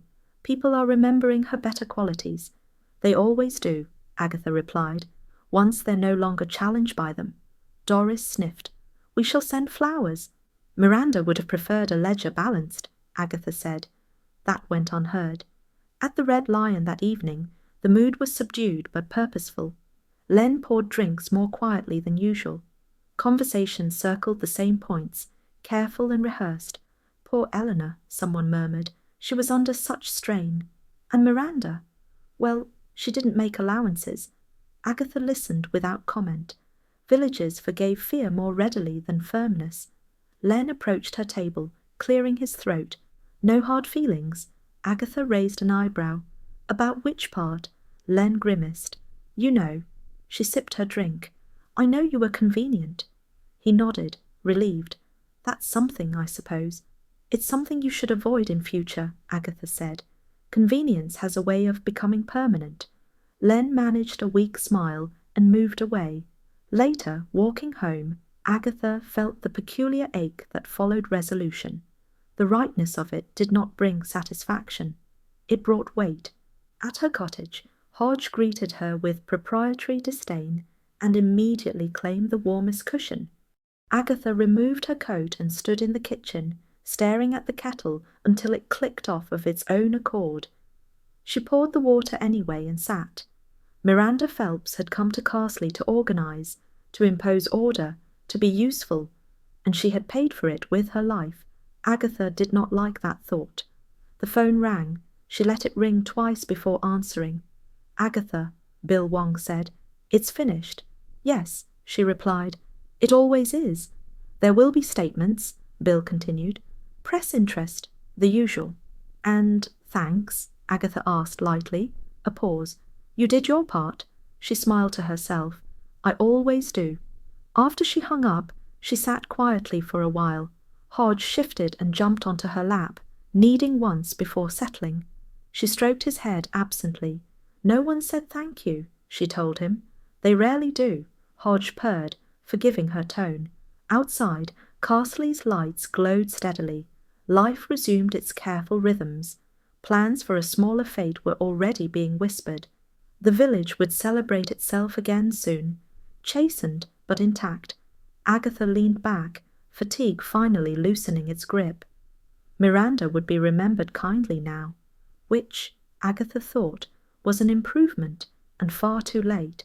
She stubbed out an unlit cigarette, a habit she'd picked up during moments of reflection she pretended not to have. Well, she muttered, that's gratitude for you. Hodge stretched, yawned, and settled more firmly, warm and solid against her. The kettle cooled, the house quieted. Agatha closed her eyes and allowed herself briefly to be done. Well, at least it's tidy again. Agatha stopped dead and stared at the green. Doris Simpson stood in the centre of it, hands on hips, surveying the cleared space with proprietary satisfaction. The stalls were gone. The bunting had been folded away. Even the grass looked chastened, as though it had learned a lesson. Agatha said nothing. She rarely trusted first impulses, especially when they involved throttling someone. The village needed a reset, Doris continued. Something constructive. Agatha smiled faintly. After a murder? Doris stiffened. We must move on. Of course, Agatha said. That's what villagers do best. Doris sniffed and marched off, already addressing another cluster of women about future dates and smaller budgets. Agatha watched her go, feeling a familiar irritation bloom. The green had been the centre of everything. Now it looked as though nothing had happened at all. People crossed it briskly, baskets on arms, conversations low but purposeful. The gossip had shifted, not vanished, merely found new targets. She never really fitted in, someone said. Too efficient. Didn't understand village ways.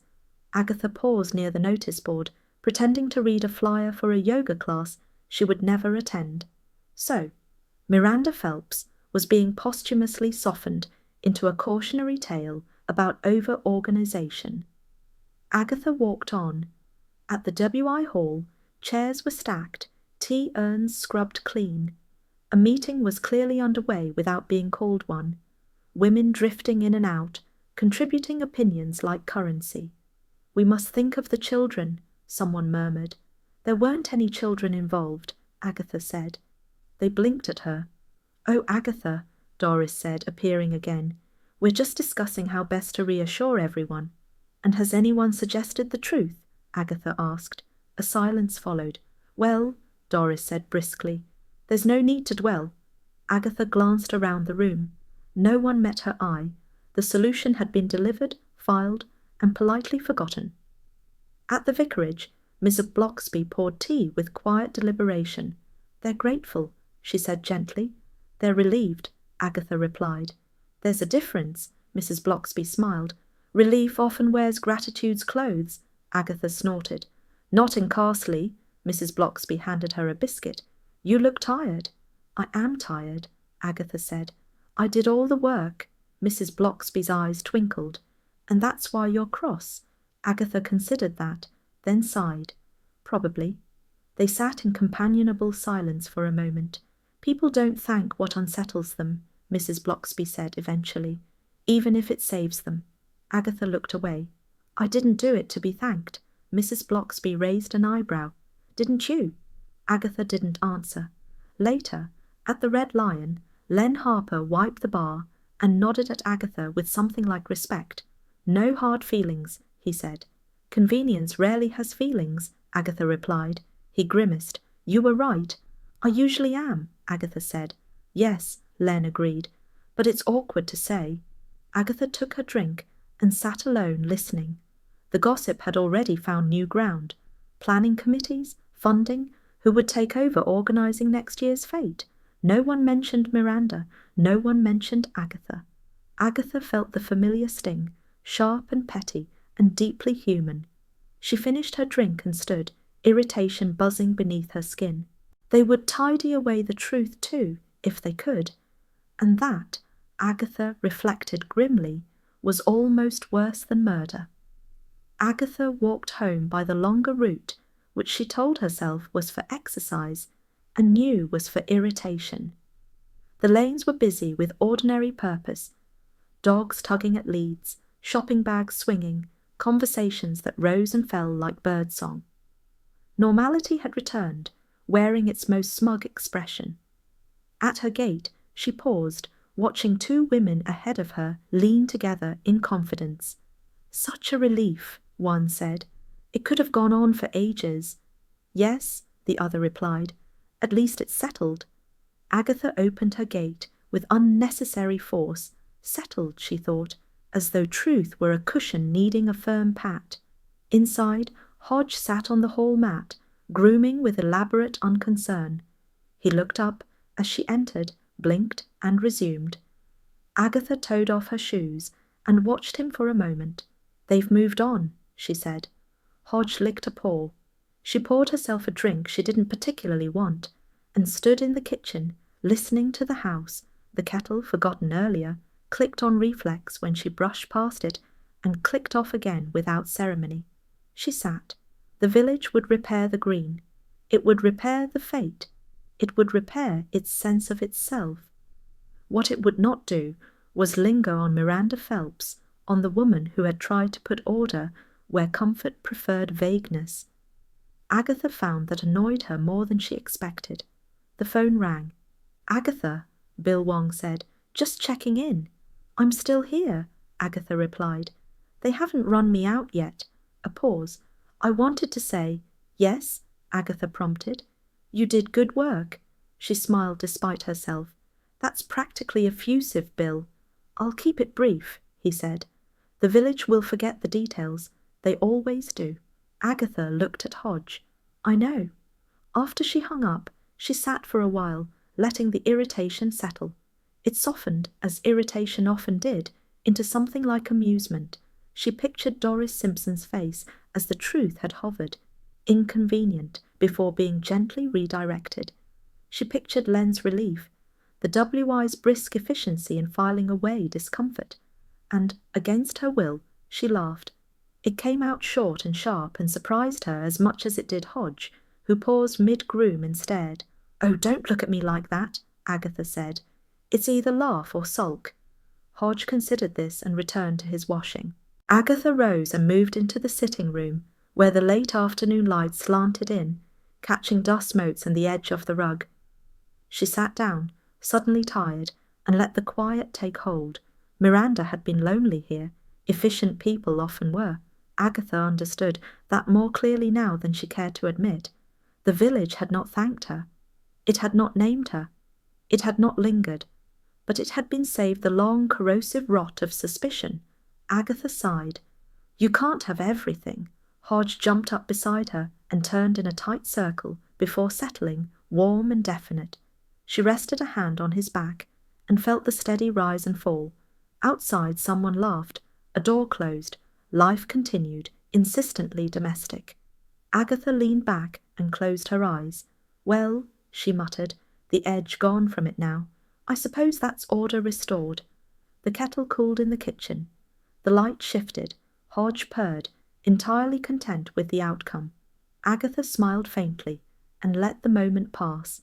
"Well, it's smaller," Doris Simpson said, surveying the green with a look of strained optimism, "but perhaps that's for the best." Agatha adjusted her sunglasses and took in the scene. A handful of stalls, minimal bunting, no brass band. The Castley summer fete had returned in a distinctly apologetic mood, like a guest who hoped not to be noticed. "It's not smaller," Agatha said. "It's timid." Doris sniffed. "There's no need for dramatics." Agatha glanced at the single cake table, where 3 entries sat with excessive space between them. "I see dramatics have already been cancelled." The village had turned out anyway. They always did. Not in crowds, not with enthusiasm, but with a sense of obligation that passed for community spirit. Children wandered about clutching diluted squash. Someone sold plants of uncertain origin. A tombola ticked over half-heartedly. Agatha strolled past the stalls, heels clicking with deliberate confidence. She had told herself she wouldn't care. She had told herself this repeatedly, with very little success. Her lemon cake sat alone at one end of the table, immaculate and faintly bored. The other 2 offerings, a fruit loaf and something aggressively brown, looked as though they hoped not to be judged. "Judging will commence shortly," Doris announced, clipboard clutched like a life raft. Agatha raised an eyebrow. "Judging, singular." Doris's mouth tightened. "Given recent events, we felt simplicity was appropriate." Agatha nodded solemnly. "One mustn't overwhelm the village." The judging took approximately 40 seconds. Doris prodded the fruit loaf. She sniffed the brown offering. She stared at Agatha's cake for a long moment, as though it had personally offended her. "Well," Doris said stiffly, "I suppose it wins." There was a smattering of polite applause. Agatha accepted the small rosette with an expression of mild surprise. How unexpected! No one laughed. That, she reflected, was also unexpected. She moved away quickly, depositing the rosette into her bag as though it might explode. She did not look for congratulations. None came. Instead, conversations resumed around her, careful and brisk. "At least it's over." "Nice weather for it." "Such a shame about before." Agatha listened, detached now, the sting dulled into something almost manageable. Mrs. Blocksby appeared at her side, eyes warm. "Your cake was excellent." "By default," Agatha replied. Mrs. Blocksby smiled. "Defaults still count." They walked together along the edge of the green. "It's strange," Mrs. Blocksby said, "how quickly people return to habit." "Habit is comforting," Agatha replied. "Truth less so." Mrs. Blocksby studied her. "You don't sound bitter." Agatha considered. "I'm tired. It's different." At the refreshment table, Doris hovered, clearly waiting for someone, anyone, to comment on the cake outcome. No one did. Agatha felt a flicker of satisfaction, immediately followed by annoyance at herself for feeling it. She drifted toward the Red Lion's makeshift stall, where Len poured drinks with cautious cheer. "Congratulations," he said gruffly. "Thank you," Agatha replied. "I shall treasure the silence." Len grimaced. "People don't know what to say." "They rarely do," Agatha said. "It's not their strength." Roy Silver appeared suddenly, immaculate as ever, surveying the fete with amused disdain. "This," he announced, "is the saddest celebration I've ever seen." Agatha smiled despite herself. "You missed the murder." Roy glanced at the cake table. "Did you win?" "Yes," Agatha said. "Of course you did," Roy replied. "Even trauma has taste." They wandered off together, Roy providing commentary on the stalls, and Agatha allowing herself to enjoy it. For a moment, the village noise softened into background hum. "You know," Roy said lightly, "they'll forget the details. They always do." "Yes," Agatha replied, "but they'll remember the unease." Roy looked at her. "That's something." And Agatha watched Doris fume quietly by the cake table. "It's something I won't be thanked for." Roy grinned. "Darling, you never are." The fete wound down early. People drifted away with visible relief. The green emptied with efficient speed, as though the village feared overstaying its own forgiveness. Agatha walked home alone, Rosette forgotten in her bag. At her cottage, Hodge lay stretched in a patch of sun, entirely unconcerned with civic restoration. He lifted his head as she entered, yawned, and settled again. "Well," Agatha said, dropping into a chair, "I won." Hodge flicked his tail. "Apparently," she added, "it doesn't matter." Hodge closed his eyes. Agatha laughed quietly, surprising herself. She set the kettle on, then leaned against the counter, watching the familiar kitchen reclaim its calm. The fete had returned, smaller, quieter, wiser perhaps.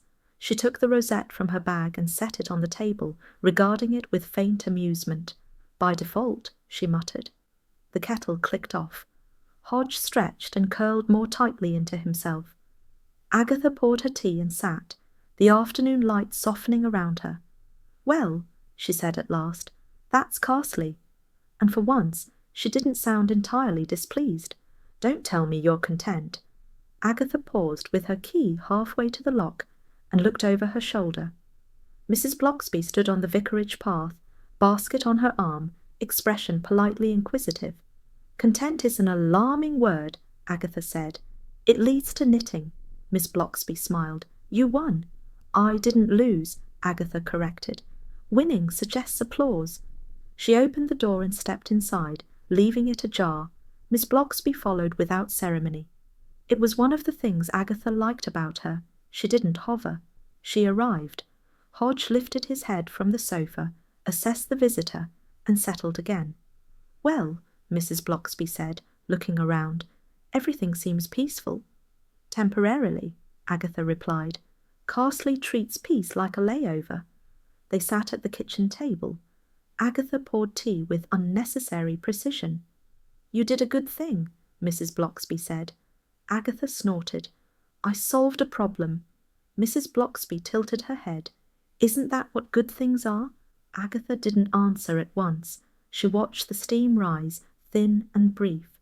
"Miranda was right," she said finally, "about the money, about the systems." "Yes," Mrs. Blocksby agreed. "She was. And she was lonely," Agatha added, "which is less forgivable, apparently." Mrs. Blocksby's eyes softened. "Loneliness frightens people. It suggests vulnerability. It suggests honesty," Agatha said, "which is worse." They drank in silence for a moment. "I don't feel victorious," Agatha said abruptly.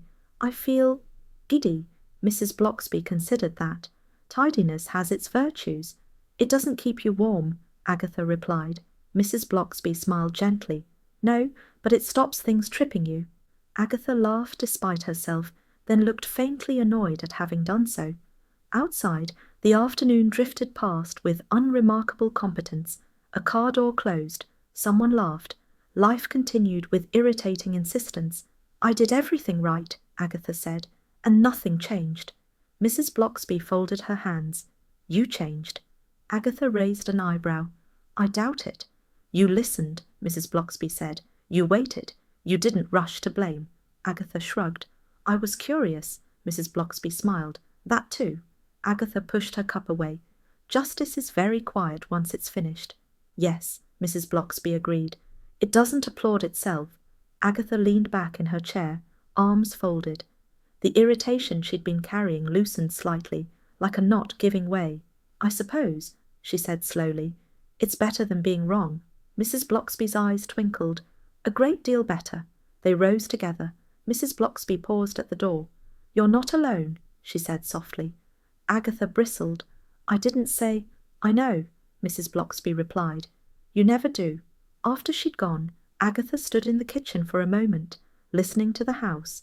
Hodge stretched, jumped down, and padded over, tail high. Well, Agatha said, are we triumphant? Hodge rubbed against her leg and walked away. Agatha smiled faintly and followed him into the sitting room. The rosette from the Fête sat on the mantel, ridiculous and small. She considered moving it, then left it where it was. Small triumphs, she thought, were still triumphs.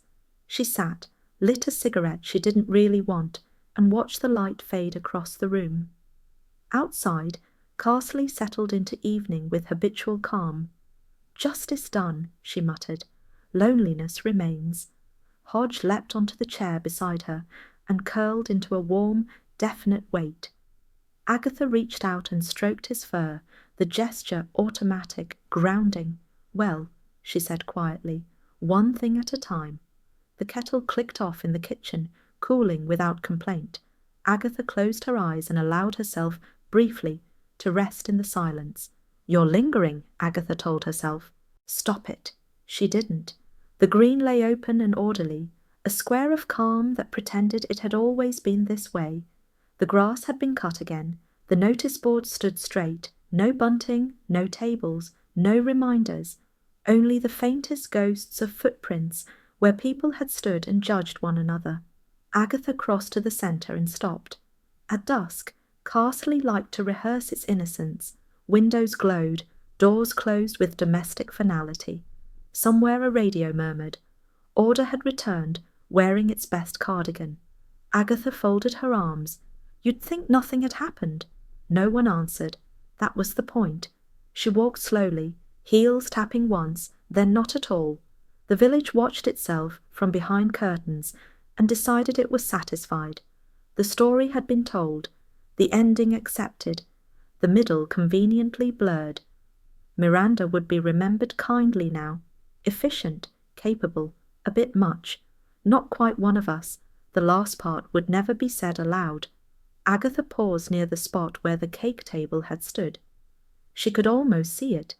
The careful spacing, the polite applause, the victory by default. Vanity pricked, then dulled. I didn't even enjoy that, she muttered. A breeze stirred the leaves at the edge of the green, cool and brief. It carried nothing useful. Agatha thought of Eleanor, of fear mistaken for malice, of systems colliding with need, of how English panic wrapped itself in courtesy and hoped for the best. She had solved it, she had ended it, and yet, well, she said quietly, that's that. She turned toward home and nearly collided with Charles Fraith. Agatha, he said cheerfully, out communing with the grass. She eyed him. I don't commune. Pity, Charles said. It looks peaceful. It's misleading, Agatha replied. Charles smiled. All the best things are. They walked together for a few steps. Charles glanced around with lazy interest. Village seems calmer. It always does, Agatha said. Once it's decided what not to mention. Charles chuckled. You're not sulking, are you? No, Agatha said.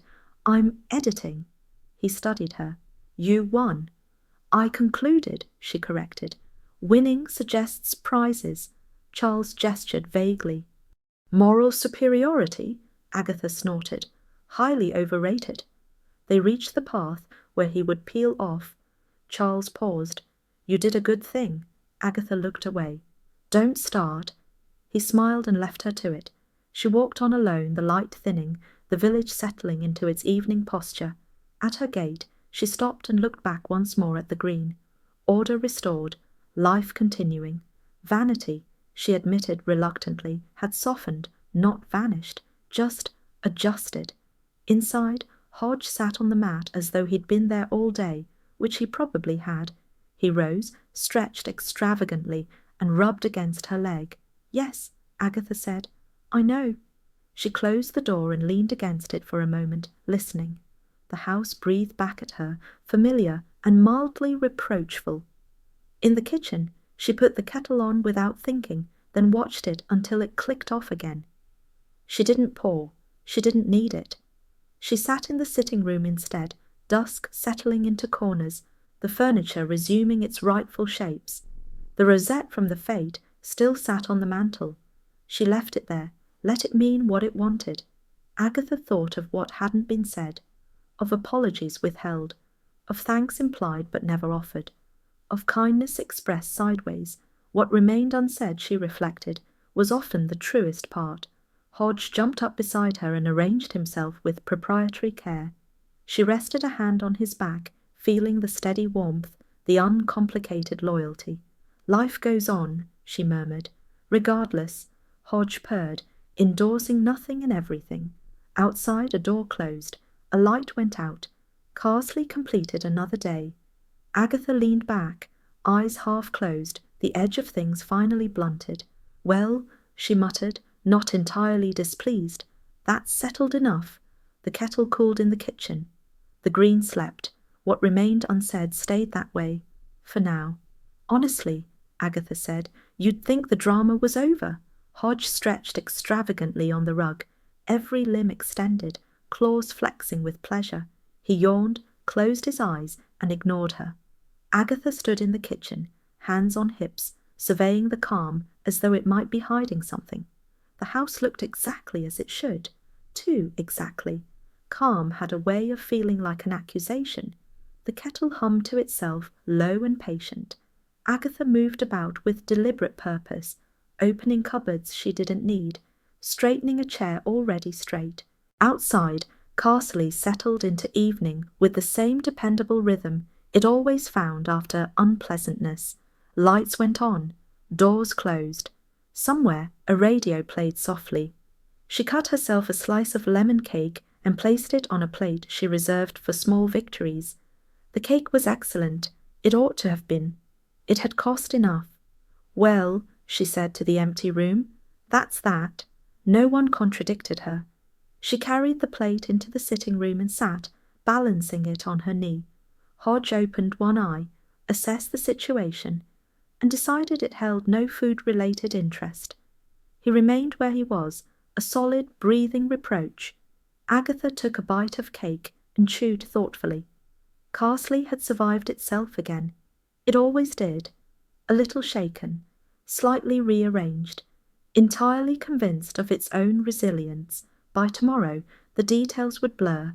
By next week, the story would have settled into something comforting and incomplete. Miranda would become a name spoken kindly, if briefly. Eleanor would be a sadness people mentioned in lowered voices, then not at all. Doris would reorganize something. The WI would carry on. Agatha wiped a crumb from her lip. She had solved it. She had ended it. She had restored order, such as it was. And yet, she leaned back and stared at the ceiling, feeling the familiar ache settle somewhere behind her ribs. Satisfaction never stayed long. It passed through, nodded politely, and left her with herself. The kettle clicked off in the kitchen. Agatha ignored it. She lit a cigarette instead, the flame briefly illuminating her face before she drew back into shadow. She took one careful drag and exhaled slowly, watching the smoke thin and vanish. "Justice done," she murmured. "Loneliness remains." Hodge shifted, stretched again, and rose. He padded over and jumped onto the chair beside her, turning twice before settling with precise contentment. His warmth pressed against her side, steady and uncomplaining. Agatha rested a hand on his back, fingers sinking into familiar fur. "Well," she said, softer now, "you stayed." Hodge purred. She finished her cake and set the plate aside. Outside, a car passed, tires whispering along the lane. Somewhere nearby, A door shut firmly, sealing the day away. Agatha thought of the green, neat and innocent under its grass, of the shed, now empty and ordinary, of how quickly places forgot what they had witnessed. People did too. She did not regret what she'd done. She rarely did. But she felt the faint wistfulness that followed every ending, the sense that something important had passed without ceremony, no applause, no thanks, just quiet. She stubbed out her cigarette and stood, finally pouring the water from the kettle into a mug. It tasted faintly metallic, which felt appropriate. She took it back into the sitting room and sat again, letting the heat warm her hands. "Next time," she said, not quite to Hodge. "I'll ignore it." Hodge flicked an ear. "Yes," Agatha conceded. "I won't." She smiled faintly at that, a small private expression that belonged to no one else.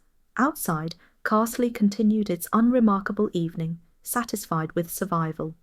Agatha sipped her tea and leaned back, the house settling around her. A quiet slice of lemon, a warm cat, a solved problem. For tonight, it was enough.